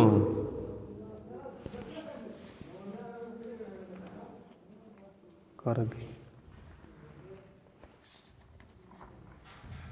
ਇਸ ਤਰ੍ਹਾਂ ਕਵੀ ਸਾਹਿਬ ਜੀ ਨੇ, ਸਾਧ ਸੰਗਤ ਜੀ, ਇਹ ਵਾਹਿਗੁਰੂ ਸ਼ਬਦ ਦੇ ਅਰਥ ਕੀਤੇ ਹੈ। ਅੱਗੇ ਜਾ ਕੇ ਜਿਹੜੇ ਸੂਝ ਗ੍ਰੰਥ, ਸੂਝ ਪ੍ਰਕਾਸ਼ ਗ੍ਰੰਥ ਹੈ, ਇਹ ਤੇ ਹੈਗਾ ਨਾ ਨਾਨਕ ਪ੍ਰਕਾਸ਼। ਜਿਹੜਾ ਸੂਝ ਗੁਰ ਪ੍ਰਤਾਪ ਸੂਝ ਗ੍ਰੰਥ ਹੈ, ਉਹਦੀ 7ਵੀਂ ਜਿਹੜੀ ਰਾਸ ਹੈ, ਉਹਦੀ ਅੰਸੂ 3 ਵਿੱਚ 37 ਅੰਕ ਤੇ ਇਹ ਵਾਹਿਗੁਰੂ ਸ਼ਬਦ ਦੇ ਹੋਰ ਅਰਥ ਜਿਹੜੇ ਖੁਲਾਸੇ ਨਾਲ, ਭਾਵ ਨਿਰਗੁਣ ਸਰੂਪ ਦੇ ਅਰਥ ਕਰਨਗੇ ਕਿ ਜੋ ਵਾਸਦੇਵ ਸਤਿਯੁਗ ਮਨ ਨਾਮ, ਇਹ ਸਤਿਯੁਗ ਵਿੱਚ ਉਹ ਪਰਮੇਸ਼ਰ ਦਾ ਸ਼੍ਰੋਮਣੀ ਨਾਮ ਵਾਸਦੇਵ ਸੀ। ਤੇ ਹਰ ਹਰ ਤ੍ਰੇਤਾ ਫਲਦ ਅਕਾਮ, ਤ੍ਰੇਤੇ ਵਿੱਚ ਹਰ ਹਰ ਨਾਮ ਜਿਹੜਾ ਕਿ ਨਿਸ਼ਕਾਮ ਫਲਦਾਤਾ ਸੀ, ਫਲ ਦੇਣ ਵਾਲਾ ਸੀ। ਨਿਸ਼ਕਾਮ ਨਾਮ ਜਪਣ ਵਾਲਿਆਂ ਨੂੰ ਤ੍ਰੇਤੇ ਦੇ ਵਿੱਚ ਹਰ ਹਰ ਨਾਮ। ਤੇ ਦੁਆਪਰ ਵਿੱਚ ਦੁਆਪਰ ਗੋਬਿੰਦ ਵਿਜੈ ਪ੍ਰਚੰਡ, ਦੁਆਪਰ ਦੇ ਵਿੱਚ ਉਸ ਪਰਮੇਸ਼ਰ ਦਾ ਨਾਮ ਜਿਹੜਾ ਗੋਬਿੰਦ ਕਰਕੇ ਸੀ, ਜਿਹੜਾ ਤੇਜ ਪ੍ਰਤਾਪ ਵਿਜੇ ਦੇ ਫਤਿਹ ਜਿੱਤ ਦੇਣ ਵਾਲਾ ਸੀ। ਕਲ ਕੇਵਲ ਰਾਕਾਰ ਅਖੰਡ, ਕਲ ਯੁੱਗ ਵਿੱਚ ਕੇਵਲ ਪਰਮੇਸ਼ਰ ਦਾ ਅਵਸ਼ਿਨ, ਭਾਵ ਰਾਮ ਕਰਕੇ ਨਾਮ ਰਹਿ ਗਿਆ। ਵੀ ਰਾਮ ਰਾਮ ਹੁਣ ਕਹਿੰਦੇ ਨਾ ਕਲ ਯੁੱਗ ਵਿੱਚ, ਰਾਮ ਰਾਮ ਜੀ, ਇਵੇਂ ਰਾਮ ਜਪਿਆ ਜਾਂਦਾ ਨਾਮ ਕਲ ਯੁੱਗ ਵਿੱਚ। ਤੇ ਵੇਦ ਚਤਰ ਯੁਗ ਜਿਹ ਨਿਸਤਾਰੇ, ਜੋ ਵਾਹਿਗੁਰੂ ਨਾਮ ਦੇ ਕਰਕੇ ਗਿਆਨ ਹੁੰਦਾ, ਉਸ ਗਿਆਨ ਨੇ ਹੀ ਚਾਰੇ ਯੁੱਗਾਂ ਨੂੰ ਤਾਰਨਾ ਕੀਤਾ ਹੈ। ਇਸ ਕਰਕੇ ਕਵੀ ਸਾਹਿਬ ਜੀ ਕਹਿੰਦੇ ਵਾਹਿਗੁਰੂ ਅਵਲੰਬ ਹਮਾਰੇ, ਜਿਹੜਾ ਵਾਹਿਗੁਰੂ ਨਾਮ ਹੈ ਉਹ ਸਾਡਾ ਆਸਰਾ ਹੈ। ਐਵੇਂ ਕਵੀ ਸਾਹਿਬ ਜੀ ਅੱਗੇ ਇਹਦਾ ਖੋਲ੍ਹ ਕੇ ਖੁਲਾਸਾ ਕਰਨਗੇ। ਉੱਥੇ ਨਿਰਗੁਣ ਸਰੂਪ ਦਾ ਅਰਥ ਹੈ। ਆਪਾਂ ਇੱਥੇ ਜਿਹੜਾ ਪਹਿਲਾਂ ਸਰਗੁਣ ਸਰੂਪ ਵਿੱਚ ਜਿੰਨੀ ਕੁ ਸਮਝ ਪਈ ਹੈ, ਜੋ ਬਣਦਾ ਉਹ ਕੀਤਾ ਹੈ। ਅੱਗੇ ਨਿਰਗੁਣ ਸਰੂਪ ਦਾ ਜਿਵੇਂ ਗੁਰੂ ਸਾਹਿਬ ਜੀ ਨੇ ਅੱਖਰ ਲੈ ਲੈ ਕੇ ਯੁੱਗਾਂ ਦੀ ਭਗਤੀ ਇਕੱਠੀ ਕੀਤੀ ਅਤੇ ਵਾਹਿਗੁਰੂ ਨਾਮ ਨੂੰ ਇਕੱਠਾ ਕੀਤਾ। ਕਿੱਥੋਂ ਕਿੱਥੋਂ ਵਾਵਾ ਅੱਖਰ, ਰਾਰਾ ਅੱਖਰ, ਹਾਹਾ ਅੱਖਰ, ਗੱਗਾ ਅੱਖਰ ਲਿਆ ਅਤੇ ਉਹਦਾ ਸਾਨੂੰ ਗਿਆਨ ਕਵੀ ਸਾਹਿਬ ਜੀ ਨੇ ਕਰਵਾਇਆ ਹੈ। ਜੇ ਸਾਨੂੰ ਕੋਈ ਪੁੱਛ ਲੇ ਵੀ ਵਾਵਾ ਅੱਖਰ ਕਿੱਥੋਂ ਬਣਿਆ ਹੈ ਵਾਹਿਗੁਰੂ ਸ਼ਬਦ ਦਾ, ਹਾਹਾ ਕਿੱਥੋਂ ਬਣਿਆ ਅੱਖਰ, ਗੱਗਾ ਕਿੱਥੋਂ ਬਣਿਆ, ਰਾਰਾ ਕਿੱਥੋਂ ਬਣਿਆ, ਵਾਹਿਗੁਰੂ ਸ਼ਬਦ ਦਾ ਅਰਥ ਕਿੱਥੋਂ, ਇਹ ਕਿਹੜੇ ਯੁੱਗ ਦੀ ਭਗਤੀ ਹੈ, ਅਤੇ ਉਹ ਇੱਥੇ ਜਿਹੜਾ ਆਪਾਂ ਸੁਣਿਆ ਹੋਵੇਗਾ ਆਪਾਂ ਦੱਸ ਸਕਾਂਗੇ। ਇਵੇਂ ਸਾਧ ਸੰਗਤ ਜੀ ਵਾਹਿਗੁਰੂ ਜਿਹੜੇ ਚਾਰ ਅੱਖਰਾਂ ਦੇ ਜਿਹੜੇ ਅਰਥ ਕਿੱਥੋਂ ਭਗਤੀ ਦੀ ਲਈ ਗਈ ਹੈ, ਕਿੱਥੋਂ ਵਾਹਿਗੁਰੂ ਨਾਨਕ ਸਾਹਿਬ ਮਹਾਰਾਜ ਨੇ ਸ਼ਬਦ ਲਿਆ ਹੈ, ਉਹਦੇ ਆਪਾਂ ਅਰਥ ਸਰਵਣ ਕੀਤੇ। ਇਸ ਤਰ੍ਹਾਂ ਵਾਹਿਗੁਰੂ ਨਾਮ ਦੀ ਹੋਰ ਵਿਸ਼ੇਸ਼ਤਾ ਦੱਸ ਰਹੇ ਹੈ। ਚਤੁਰ ਬਰਨ ਕੋ ਏਕ ਬਨਾਇਆ, ਇਹ ਜਿਹੜਾ ਵਾਹਿਗੁਰੂ ਨਾਮ ਹੈ ਇਹ ਚਤੁਰ ਬਰਨ, ਇੱਥੇ ਬਰਨ ਦਾ ਅਰਥ ਲੈਣਾ ਅੱਖਰ। ਇਹ ਚਾਰ ਅੱਖਰਾਂ ਦਾ ਸ੍ਰੀ ਗੁਰੂ ਨਾਨਕ ਸਾਹਿਬ ਮਹਾਰਾਜ ਜੀ ਨੇ ਚਾਰੇ ਅੱਖਰਾਂ ਨੂੰ ਲੈ ਕੇ ਤੇ ਇੱਕ ਵਾਹਿਗੁਰੂ ਸ਼ਬਦ ਕਰਕੇ ਬਣਾਇਆ ਹੈ। ਫਲਦਾਇਕ ਇਹ ਅਧਿਕ ਸਹਾਇਆ, ਇਹ ਬਹੁਤਾ ਫਲ ਦੇਣ ਵਾਲਾ ਹੈ ਵਾਹਿਗੁਰੂ ਨਾਮ। ਅਧਿਕ ਸਹਾਇਆ ਬਹੁਤਾ ਸੋਭਨੀਕ ਹੋ ਰਿਹਾ ਹੈ। ਇਹ ਜਿਹੜੇ ਵਾਹਿਗੁਰੂ ਨਾਮ ਦੀ ਭਗਤੀ ਹੈ, ਚਾਰ ਯੁੱਗਾਂ ਦੀ ਭਗਤੀ ਹੈ, ਇਵੇਂ ਚਾਰੇ ਅੱਖਰੇ ਬੜੇ ਸੋਭਨੀਕ ਹੋ ਰਹੇ ਹੈ। ਚਤੁਰ ਨਾਮ ਸਿਮਰਨ ਕੀਆ ਏਕੋ, ਤੇ ਇਸੇ ਤਰ੍ਹਾਂ ਜਿਹੜੇ ਚਾਰ ਅੱਖਰ ਹੈ, ਚਾਰ ਨਾਮ ਭਾਵ ਵਾਸਦੇਵ, ਹਾਹਾ ਹਰੀ ਤੇ ਰਾਰਾ ਰਾਮ, ਗੱਗਾ ਗੋਬਿੰਦ, ਇਹ ਜਿਹੜੇ ਚਾਰ ਅੱਖਰ ਹੈ ਇਹ ਚਾਰ ਨਾਮ ਸੀ। ਇਹ ਚਾਰੇ ਨਾਮਾਂ ਨੂੰ ਗੁਰੂ ਜੀ ਨੇ ਇਹਦਾ ਸਿਮਰਨ ਇੱਕ ਕਰ ਦਿੱਤਾ। ਐਸੀ ਹੁਣ ਇਹਦੀ ਮਹਾਨਤਾ ਫਲ ਦੇਣ ਵਾਲਾ ਕਿਉਂ ਹੈ ਵੀ ਹੁਣ ਕਲਯੁਗ ਦੇ ਵਿੱਚ ਕੋਈ ਰਾਮ ਰਾਮ ਰਾਮ ਰਾਮ ਚਾਰ ਵਾਰ ਕਹੇ, ਇੱਧਰ ਵਾਹਿਗੁਰੂ ਇੱਕ ਵਾਰ ਕਹੇ ਤੇ ਉਹ ਚੌਂ ਵਾਰ ਉਧਰ ਕਿਆ ਦਾ ਮੁਕਾਬਲਾ ਹੋ ਜਾਂਦਾ ਹੈ। ਇਸੇ ਤਰ੍ਹਾਂ ਜਿਵੇਂ ਤ੍ਰੇਤੇ ਵਿੱਚ ਰਾਮ ਜੀ ਕਹਿੰਦੇ ਸੀ, ਦੁਆਪਰ ਵਿੱਚ ਗੋਬਿੰਦ ਕਹਿੰਦੇ ਸੀ, ਸਤਯੁਗ 'ਚ ਵਾਸਦੇਵ ਕਹਿੰਦੇ ਸੀ, ਅਤੇ ਕਲਯੁਗ ਵਿੱਚ ਕਹਿਣ ਲੱਗੇ ਵੀ ਇਵੇਂ ਗੋਬਿੰਦ ਜਾਂ ਗੁਰੂ ਜਾਂ ਰਾਮ। ਅਤੇ ਸਾਧ ਸੰਗਤ ਜੀ ਉਹ ਚਾਵੇਂ ਯੁੱਗਾਂ ਦੀ ਜਿਹੜੀ ਭਗਤੀ ਹੈ ਵਾਹਿਗੁਰੂ ਨਾਮ 'ਚ ਇਕੱਠੀ ਕਰ ਦਿੱਤੀ ਹੈ। ਉਧਰ ਕਹੂਗਾ ਕੋਈ ਚਾਰ ਵਾਰੀ ਗੋਬਿੰਦ ਗੋਬਿੰਦ ਗੋਬਿੰਦ ਜਾਂ ਹਰੀ ਹਰੀ ਹਰੀ ਹਰੀ, ਇੱਧਰ ਗੁਰੂ ਕਾ ਸਿੱਖ ਇੱਕ ਵਾਰ ਵਾਹਿਗੁਰੂ ਕਹਿ ਦੂਗਾ, ਉਧਰ ਚਾਰ ਵਾਰ ਦਾ ਮੁਕਾਬਲਾ ਇੱਕ ਵਾਰ 'ਚ ਹੋ ਜਾਏਗਾ। ਫਿਰ ਚੌਵੇਂ ਯੁੱਗਾਂ ਦੀ ਇਹ ਭਗਤੀ ਹੈ, ਭਾਵ ਜਿਹੜੇ ਵਾਹਿਗੁਰੂ ਜਪਦੇ ਸਮਝ ਲਓ ਵੀ ਸਤਯੁਗ ਦੀ ਵੀ ਭਗਤੀ ਕਰ ਰਹੇ ਹੈ, ਤ੍ਰੇਤੇ ਦੀ ਵੀ ਕਰ ਰਹੇ ਹੈ, ਅਤੇ ਦੁਆਪਰ ਦੀ ਵੀ ਅਤੇ ਕਲਯੁਗ ਦੀ ਵੀ। ਇਸ ਕਰਕੇ ਵਾਹਿਗੁਰੂ ਨਾਮ ਫਲ ਦੇਣ ਵਾਲਾ ਹੈ, ਇਹ ਮਹਾਨ ਹੈ, ਸੋਭਨੀਕ ਹੈ। ਇਸ ਦਾ ਸਤਿਗੁਰੂ ਨਾਨਕ ਸਾਹਿਬ ਮਹਾਰਾਜ ਨੇ ਚੌਵੇਂ ਅੱਖਰਾਂ ਨੂੰ ਇਕੱਠਿਆਂ ਕਰਕੇ, ਚੌਵੇਂ ਯੁੱਗਾਂ ਦੀ ਭਗਤੀ ਨੂੰ ਇਕੱਠਿਆਂ ਕਰਕੇ, ਇੱਕ ਚੌਵੇਂ ਨਾਮਾਂ ਨੂੰ ਇਕੱਠਿਆਂ ਕਰਕੇ ਇੱਕ ਹੀ ਸਿਮਰਨ ਕਰ ਦਿੱਤਾ ਹੈ। ਉਰ ਧਾਰੇ ਜਿਸ ਹੋਤ ਬਬੇਕੂ, ਜਿਸ ਵਾਹਿਗੁਰੂ ਨਾਮ ਨੂੰ ਕੋਈ ਹਿਰਦੇ ਵਿੱਚ ਧਾਰੇ ਤੇ ਸਾਧ ਸੰਗਤ ਜੀ ਉਸ ਨੂੰ ਵਿਵੇਕੂ ਕਹੀਏ, ਜੀਵ ਈਸ਼ ਦੀ ਵਿਚਾਰ, ਜਿਹੜਾ ਜੀਵ ਈਸ਼ ਦੀ ਏਕਤਾ ਦਾ ਗਿਆਨ ਹੈ, ਵਿਵੇਕ ਕਹੀਦਾ ਗਿਆਨ, ਆਤਮਾ ਪਰਮਾਤਮਾ ਇੱਕੋ ਕਰੇ ਦਾ ਜਿਹੜਾ ਗਿਆਨ ਹੈ ਉਹ ਉਸ ਦੇ ਹਿਰਦੇ ਵਿੱਚ ਆ ਪ੍ਰਗਟ ਹੋ ਜਾਂਦਾ ਹੈ, ਜਿਹੜਾ ਵਾਹਿਗੁਰੂ ਨਾਮ ਨੂੰ ਹਿਰਦੇ 'ਚ ਧਾਰਦਾ ਹੈ। ਸੋਰਠਾ ਸ੍ਰੀ ਸਰਗੁਣ ਜੇ ਨਾਮ, ਇਸੇ ਤਰ੍ਹਾਂ ਸਤਿਗੁਰੂ ਪਰਮੇਸ਼ਰ ਦੇ ਜਿਹੜੇ ਸਰਗੁਣ ਜਿਹੜੇ ਨਾਮ ਹਨ, ਤਿਨ ਤੇ ਇਉ ਜਾਣਿਓ ਅਧਿਕ। ਉਸ ਸਰਗੁਣ ਸਰੂਪ ਦੇ ਨਾਮਾਂ ਤੋਂ ਇਵੇਂ ਵੱਧ ਕਰਕੇ ਜਾਣਿਆ ਹੈ ਇਸ ਵਾਹਿਗੁਰੂ ਨਾਮ ਨੂੰ। ਔਰ ਅਰਥ ਮਤ ਧਾਮ। ਕਿਉਂਕਿ ਜਿਹੜੇ ਮਤ ਦੇ ਬੁੱਧੀ ਦੇ ਘਰ ਹੈ ਉਹ ਇਸ ਵਾਹਿਗੁਰੂ ਨਾਮ ਦੇ ਹੋਰ ਵੀ ਬੜੇ ਅਰਥ ਕਰਦੇ ਹੈ। ਕਰ ਹੈ ਸੁਖਦ ਅਨੰਤ ਗਤ।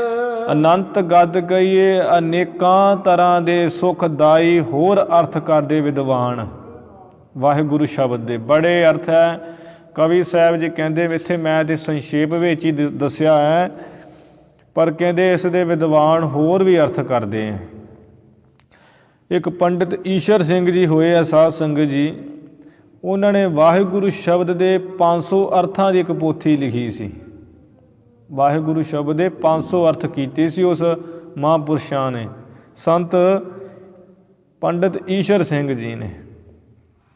ਤੇ ਉਸ ਦੇ ਕਵੀ ਸਾਹਿਬ ਜੀ ਸਮੇਂ ਵੀ ਇਸ ਤਰ੍ਹਾਂ ਕਈਆਂ ਨੇ ਅਰਥ ਵੱਧ ਕੀਤੇ ਸੀ, ਜਿਹਦੇ ਕਰਕੇ ਕਵੀ ਸਾਹਿਬ ਜੀ ਇੱਥੇ ਕਹਿ ਰਹੇ ਹੈ ਕਿ ਵਾਹਿਗੁਰੂ ਜਿਹੜਾ ਵਾਹਿਗੁਰੂ ਨਾਮ ਹੈ ਉਹ ਸਰਗੁਣ ਪਰਮੇਸ਼ਰ ਦੇ ਨਾਮਾਂ ਤੋਂ ਤਾਂ ਜ਼ਿਆਦਾ ਮਹਾਨ ਹੈ ਕਿਉਂਕਿ ਜਿਹੜੇ ਵਿਦਵਾਨ ਲੋਕ ਵਾਹਿਗੁਰੂ ਦੇ ਅਰਥ ਹੋਰ ਵੀ ਸੁੱਖ ਦੇਣ ਵਾਲੇ ਸੁਖਦਾਈ ਅਰਥ ਕਿੰਨੇ ਹੋਰ ਵੱਧ ਕਰਦੇ ਆ। ਜਿਵੇਂ ਇੱਕ ਵਿਦਵਾਨ ਨੇ 500 ਅਰਥ ਕੀਤਾ ਸੀ ਜਿਹੜੇ ਪਰਮੇਸ਼ਰ ਦੇ ਸਰਗੁਣ ਨਾਮ ਹੈ, ਜਿਵੇਂ ਸੰਸਰ ਨਾਮ ਵਾਲਾ ਸੰਸਰਨਾਮਾ ਬਾਣੀ 'ਚ ਆਉਂਦਾ ਹੈ ਗੁਰੂ ਅਰਜਨ ਸਾਹਿਬ ਜੀ ਦਾ ਮਾਰੂ ਰਾਗ 'ਚ ਸ਼ਬਦ, ਅਚੁੱਤ ਪਾਰ ਬ੍ਰਹਮ ਪਰਮੇਸ਼ਰ ਅੰਤਰਜਾਮੀ ਮਧਸੂਦਨ ਦਾ ਮੋਦਰ ਸੁਆਮੀ ਰਿਖੀਕੇਸ਼ ਗੋਵਰਧਨ ਧਾਰੀ ਮੁਰਲੀ ਮਨੋਹਰ ਹਰ ਰੰਗਾ ਮੋਹਨ ਮਾਧਵ ਕ੍ਰਿਸ਼ਨ ਮੁਰਾਰੇ।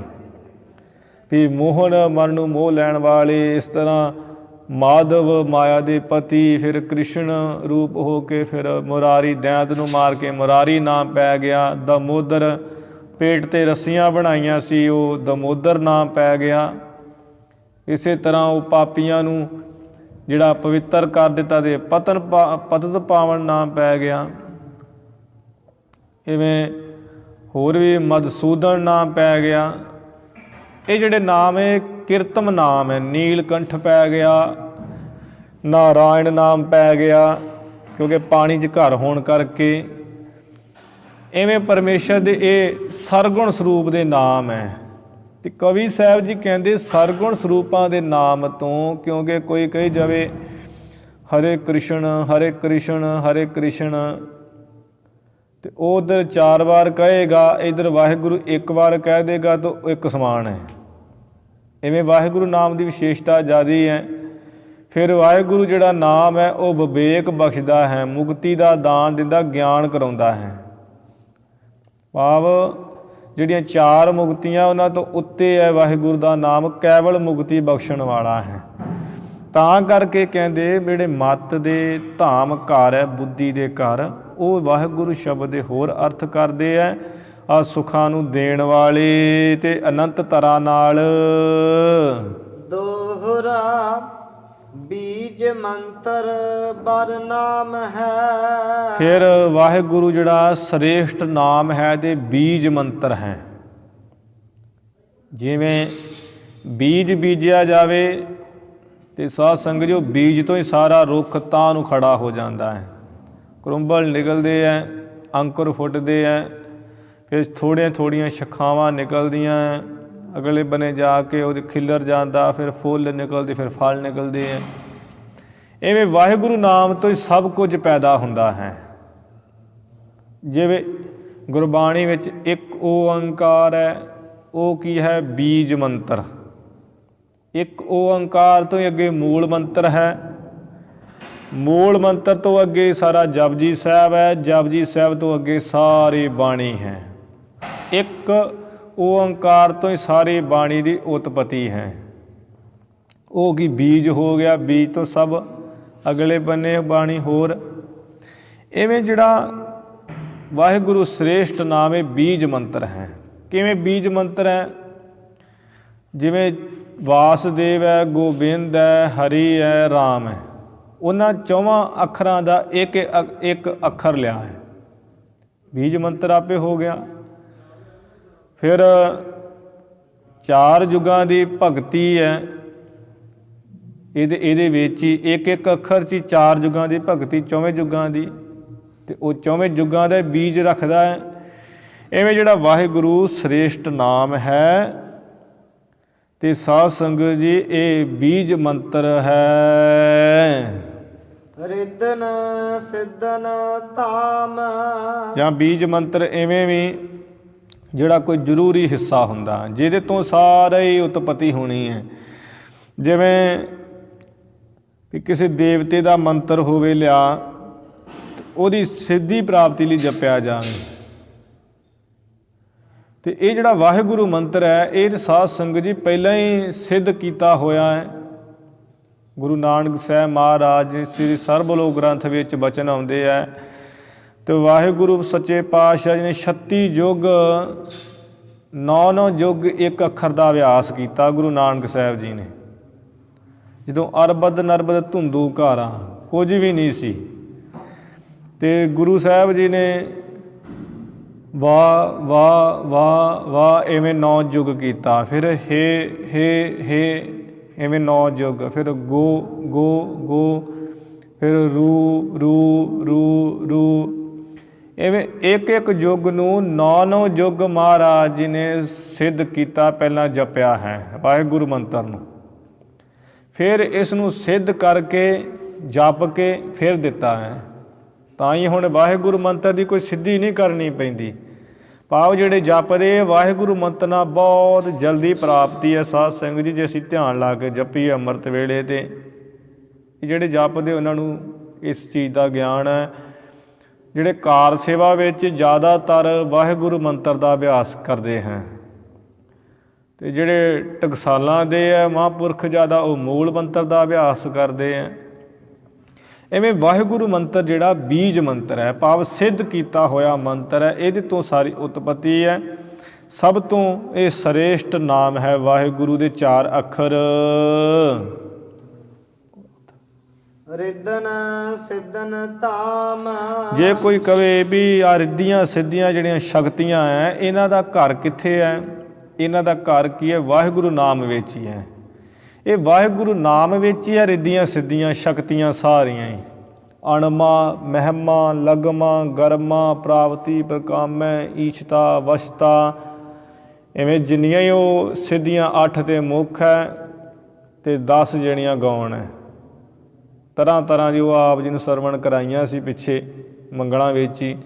ਇਵੇਂ ਉਹ ਜਿਹੜੀਆਂ ਰਿੱਧੀਆਂ ਸਿੱਧੀਆਂ ਸਭ ਪਦਾਰਥਾਂ ਦੀ ਰਿੱਧੀਆਂ ਕੀ ਪ੍ਰਾਪਤੀ ਹੋ ਜਾਣੀ, ਅਤੇ ਸਿੱਧੀਆਂ ਜਿਹੜੀਆਂ ਸ਼ਕਤੀਆਂ ਇਹ ਵਾਹਿਗੁਰੂ ਨਾਮ ਜਿਹੜਾ ਰਿੱਧੀਆਂ ਸਿੱਧੀਆਂ ਦਾ ਘਰ ਹੈ।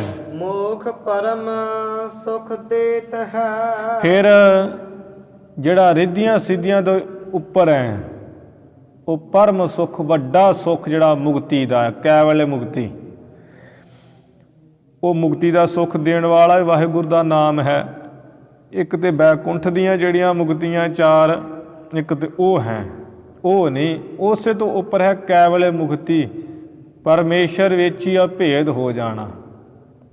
ਅਤੇ ਉਹ ਜਿਹੜੀ ਮੁਕਤੀ ਕੈਵਲ ਮੁਕਤੀ, ਉਸ ਪਰਮ ਸੁੱਖ ਨੂੰ ਵਾਹਿਗੁਰੂ ਦਾ ਨਾਮ ਹੀ ਦਿੰਦਾ ਹੈ। ਸਿਮਰਹੁ ਆਠਹੁ ਨਜਾਮ, ਇਸ ਕਰਕੇ ਹੇ ਮੇਰੇ ਮਨਾ, ਇਹ ਜਿਹੜਾ ਵਾਹਿਗੁਰੂ ਪਰਮੇਸ਼ਰ ਦਾ ਨਾਮ ਹੈ ਇਹਨੂੰ 8 ਪੈਰ ਹੀ 8 ਆ ਤੂੰ ਪੈਰ 24 ਘੰਟੇ ਜਾਂ ਸਿਮਰਨਾ ਕਰ। ਚੌਪਈ ਅੱਖਰ ਅੱਖਰ ਮధుਰ ਮਨੋਹਰ 4। ਫਿਰ ਜਿਹੜੇ ਇਹ ਵਾਹਿਗੁਰੂ ਨਾਮ ਦੇ 4 ਅੱਖਰ ਹੈ ਇਹ ਬੜੇ ਮਿੱਠੇ ਕੋਮਲ ਹੈ, ਅਤੇ ਮధుਰ ਮਨੋਹਰ, ਮਨੋਹਰ 4। ਫਿਰ ਬੜੇ ਸੁੰਦਰ ਹੈ ਅਤੇ ਮਨੋਹਰ ਕਹੀਏ ਮਨ ਨੂੰ ਚਰਾ ਲੈਣ ਵਾਲੇ ਹੈ। ਇਹ ਵਾਹਿਗੁਰੂ ਨਾਮ ਦੇ 4 ਅੱਖਰ ਹਰ ਲੈਣ ਵਾਲੇ ਮਨ ਨੂੰ। ਕਿ ਜੇ ਇਹ ਮਿੱਠੇ ਕਿਵੇਂ ਹੈ? ਸਾਧ ਸੰਗਤ ਜੀ ਬੋਲਣ ਵਿੱਚ ਬੜੇ ਸੁਖਾਲੇ ਹੈ। ਵਾਵਾ ਹਾਹਾ ਗੱਗਾ ਰਾਰਾ, ਭਾਵ ਕੋਈ ਦਿੱਕਤ ਨਹੀਂ ਆਉਂਦੀ। ਅਤੇ ਕਈ ਅੱਖਰ ਇਹੋ ਜਿਹੇ ਜਿਹੜੇ ਬੋਲੇ ਨਹੀਂ ਜਾਂਦੇ, ਜਿਵੇਂ ਨਾਣਾ ਹੈ, ਨੰਨ੍ਹਾਂ ਨੰਗਾ, ਇਹ ਕਈ BA ਕੀਤੀ ਹੋਈ, PhD ਕਈਆਂ ਨੇ ਕੀਤੀ ਹੋਈ, ਇਹ ਅੱਖਰ ਬੋਲਣੇ ਉਹਨਾਂ ਨੂੰ ਔਖੇ ਹੋ ਜਾਂਦੇ। ਸਕੂਲਾਂ ਵਿੱਚ ਵੀ ਆਮ ਕਰਕੇ ਬੱਚਿਆਂ ਨੂੰ ਇਹ ਅੱਖਰ ਬੋਲਣੇ ਔਖੇ ਹੋ ਜਾਂਦੇ ਆ। ਪਰ ਵਾਹਿਗੁਰੂ ਨਾਮ ਦਾ ਜਿਹੜਾ ਸਿੱਧੇ ਜਿਹੇ ਅੱਖਰ ਹੈ ਝੱਟ ਬੋਲਣੇ ਆ ਜਾਂਦੇ ਹਰ ਇੱਕ ਨੂੰ। ਹੁਣ ਜਿਵੇਂ ਡੱਡਾ, ਢੱਡਾ, ਭੱਬਾ, ਇਹ ਵੀ ਥੋੜ੍ਹੇ ਕਠਿਨ ਹੈ, ਕਰੜੇ ਜਿਹੇ ਹੈ ਉਚਾਰਨ ਵਿੱਚ, ਪਰ ਵਾਹਿਗੁਰੂ ਨਾਮ ਦੇ ਅੱਖਰ ਬੋਲਣ ਦੇ ਸੁਖਾਲੇ ਹੈ। ਇਸ ਕਰਕੇ ਸਾਧ ਸੰਗਤ ਜੀ ਜਦੋਂ ਆਪਾਂ ਵਾਹਿਗੁਰੂ ਵਾਹਿਗੁਰੂ ਅਭਿਆਸ ਕਰਾਂਗੇ ਤਾਂ ਕੋਈ ਪਰੇਸ਼ਾਨੀ ਨਹੀਂ ਹੈ, ਮਤਲਬ ਅੱਖਰ ਬੋਲਣ ਵਿੱਚ। ਤਾਂ ਕਰਕੇ 4 ਅੱਖਰ ਵਾਹਿਗੁਰੂ ਨਾਮ ਦੇ ਮਿੱਠੇ ਹੈ। ਫਿਰ ਮਨੋਹਰ 4 ਬੜੇ ਸੁੰਦਰ ਹੈ ਅਤੇ ਮਨੋਹਰ ਮਨ ਨੂੰ ਹਰ ਲੈਣ ਵਾਲੇ, ਭਾਵ ਮਨ ਨੂੰ ਚਰਾ ਲੈਣ ਵਾਲੇ ਹੈ। ਫਿਰ ਬੜੇ ਸੁੰਦਰ ਹੈ ਇਹ 4 ਅੱਖਰ ਮਨੋਹਰ, ਕਈ ਜਿਹੜੇ ਮਨ ਦੇ ਖਿਆਲ ਹੈ ਉਹਨਾਂ ਨੂੰ ਚਰਾ ਲੈਣ ਵਾਲੇ ਹੈ।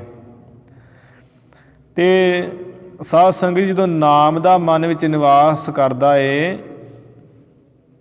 ਅਤੇ ਮਨ ਦਾ ਜਿਹੜਾ ਰੁਖ ਹੈ ਉਹ ਪਰਮੇਸ਼ਰ ਵੱਲ ਹੋ ਜਾਂਦਾ ਹੈ। ਤਾਂ ਕਰਕੇ ਵੀ ਇਕਾਗਰਤਾ ਬਖਸ਼ਦੇ ਵਾਹਿਗੁਰੂ ਦੇ ਨਾਮ ਦੇ ਅੱਖਰ।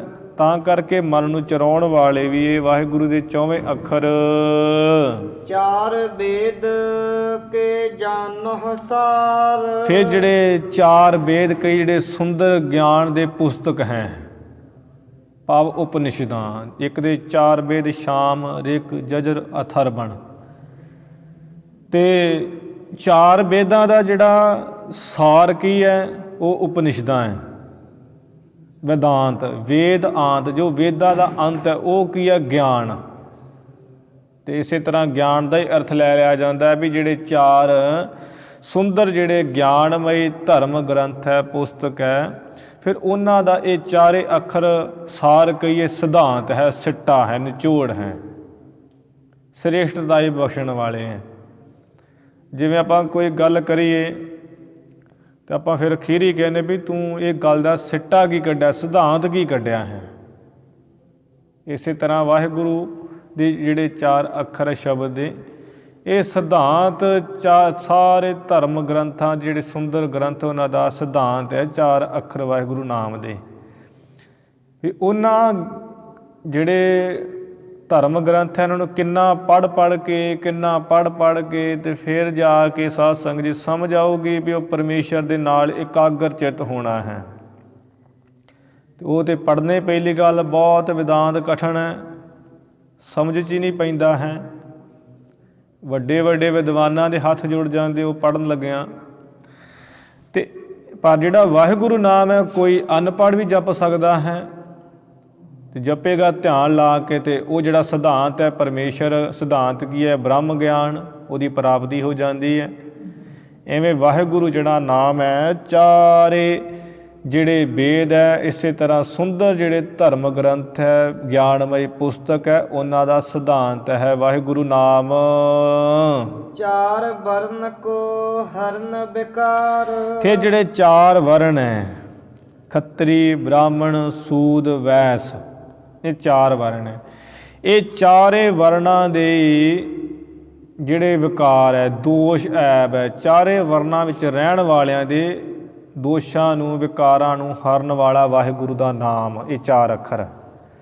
ਖੱਤਰੀ ਸੁਣੇ, ਬ੍ਰਾਹਮਣ, ਸੂਦਰ, ਵੈਸ ਇਹ ਨਾਮ ਦਾ ਸਰਵਣ ਕਰੇ ਜਾਂ ਚਿੰਤਨ ਕਰੇ, ਸਿਮਰਨ ਕਰੇ ਅਤੇ ਉਹਦੇ ਦੋਸ਼ ਐਬ ਖਤਮ ਹੋ ਜਾਣਗੇ। ਇਹ ਨਹੀਂ ਕਿ ਵੀ ਇਹ ਸੇਖੀ ਜਪੇ ਅਤੇ ਜੇ ਬ੍ਰਾਹਮਣ ਜਪੂਗਾ ਤਾਂ ਉਹਨੂੰ ਅਸਰ ਨਹੀਂ ਕਰਨਗੇ, ਵੀ ਇਹ ਅੱਖਰ ਆਖਣਗੇ ਵੀ ਇਹ ਤਾਂ ਬ੍ਰਾਹਮਣ ਹੈ, ਇਹਨੂੰ ਨਹੀਂ ਅਸਰ ਕਰਨਾ, ਇਹ ਸਾਡਾ ਸਿੱਖ ਨਹੀਂ ਹੈ। ਕਿਉਂਕਿ ਵਾਹਿਗੁਰੂ ਜਿਹੜਾ ਨਾਮ ਹੈ ਇਹ ਤਾਂ ਹੈ ਪਰਮੇਸ਼ਰ ਦਾ, ਅਤੇ ਪਰਮੇਸ਼ਰ ਨੇ ਤੇ 4 ਵਰਨ ਪੈਦਾ ਕੀਤੇ ਹੈ, 4 ਲੋਕ ਪੈਦਾ ਕੀਤੇ ਹੈ। ਇਸ ਤਰ੍ਹਾਂ ਇਹ ਵਾਹਿਗੁਰੂ ਜਿਹੜਾ ਨਾਮ ਹੈ 4 ਵਰਨ ਖੱਤਰੀ, ਬ੍ਰਾਹਮਣ, ਸੂਦ, ਵੈਸ ਉਪਦੇਸ਼ 4 ਵਰਨਾਂ ਕੋ ਸਾਂਝਾ। ਵਾਹਿਗੁਰੂ ਨਾਮ ਦਾ ਉਪਦੇਸ਼ 4 ਵਰਨਾਂ ਨੂੰ ਸਾਂਝਾ ਹੈ। 4 ਧਰਮੀ ਇਸ ਨੂੰ ਜਪ ਸਕਦੇ ਹੈ। ਅਤੇ ਇਹ ਵਾਹਿਗੁਰੂ ਦੇ ਜਿਹੜੇ 4 ਅੱਖਰ ਨਾਮ ਦੇ ਇਸ ਖੱਤਰੀ, ਬ੍ਰਾਹਮਣ, ਸੂਦ, ਵੈਸਾਂ ਦੇ ਵਿਕਾਰਾਂ, ਦੋਸ਼ਾਂ ਨੂੰ ਹਰਨ, ਨਾਸ ਕਰਨ ਵਾਲੇ ਹਨ।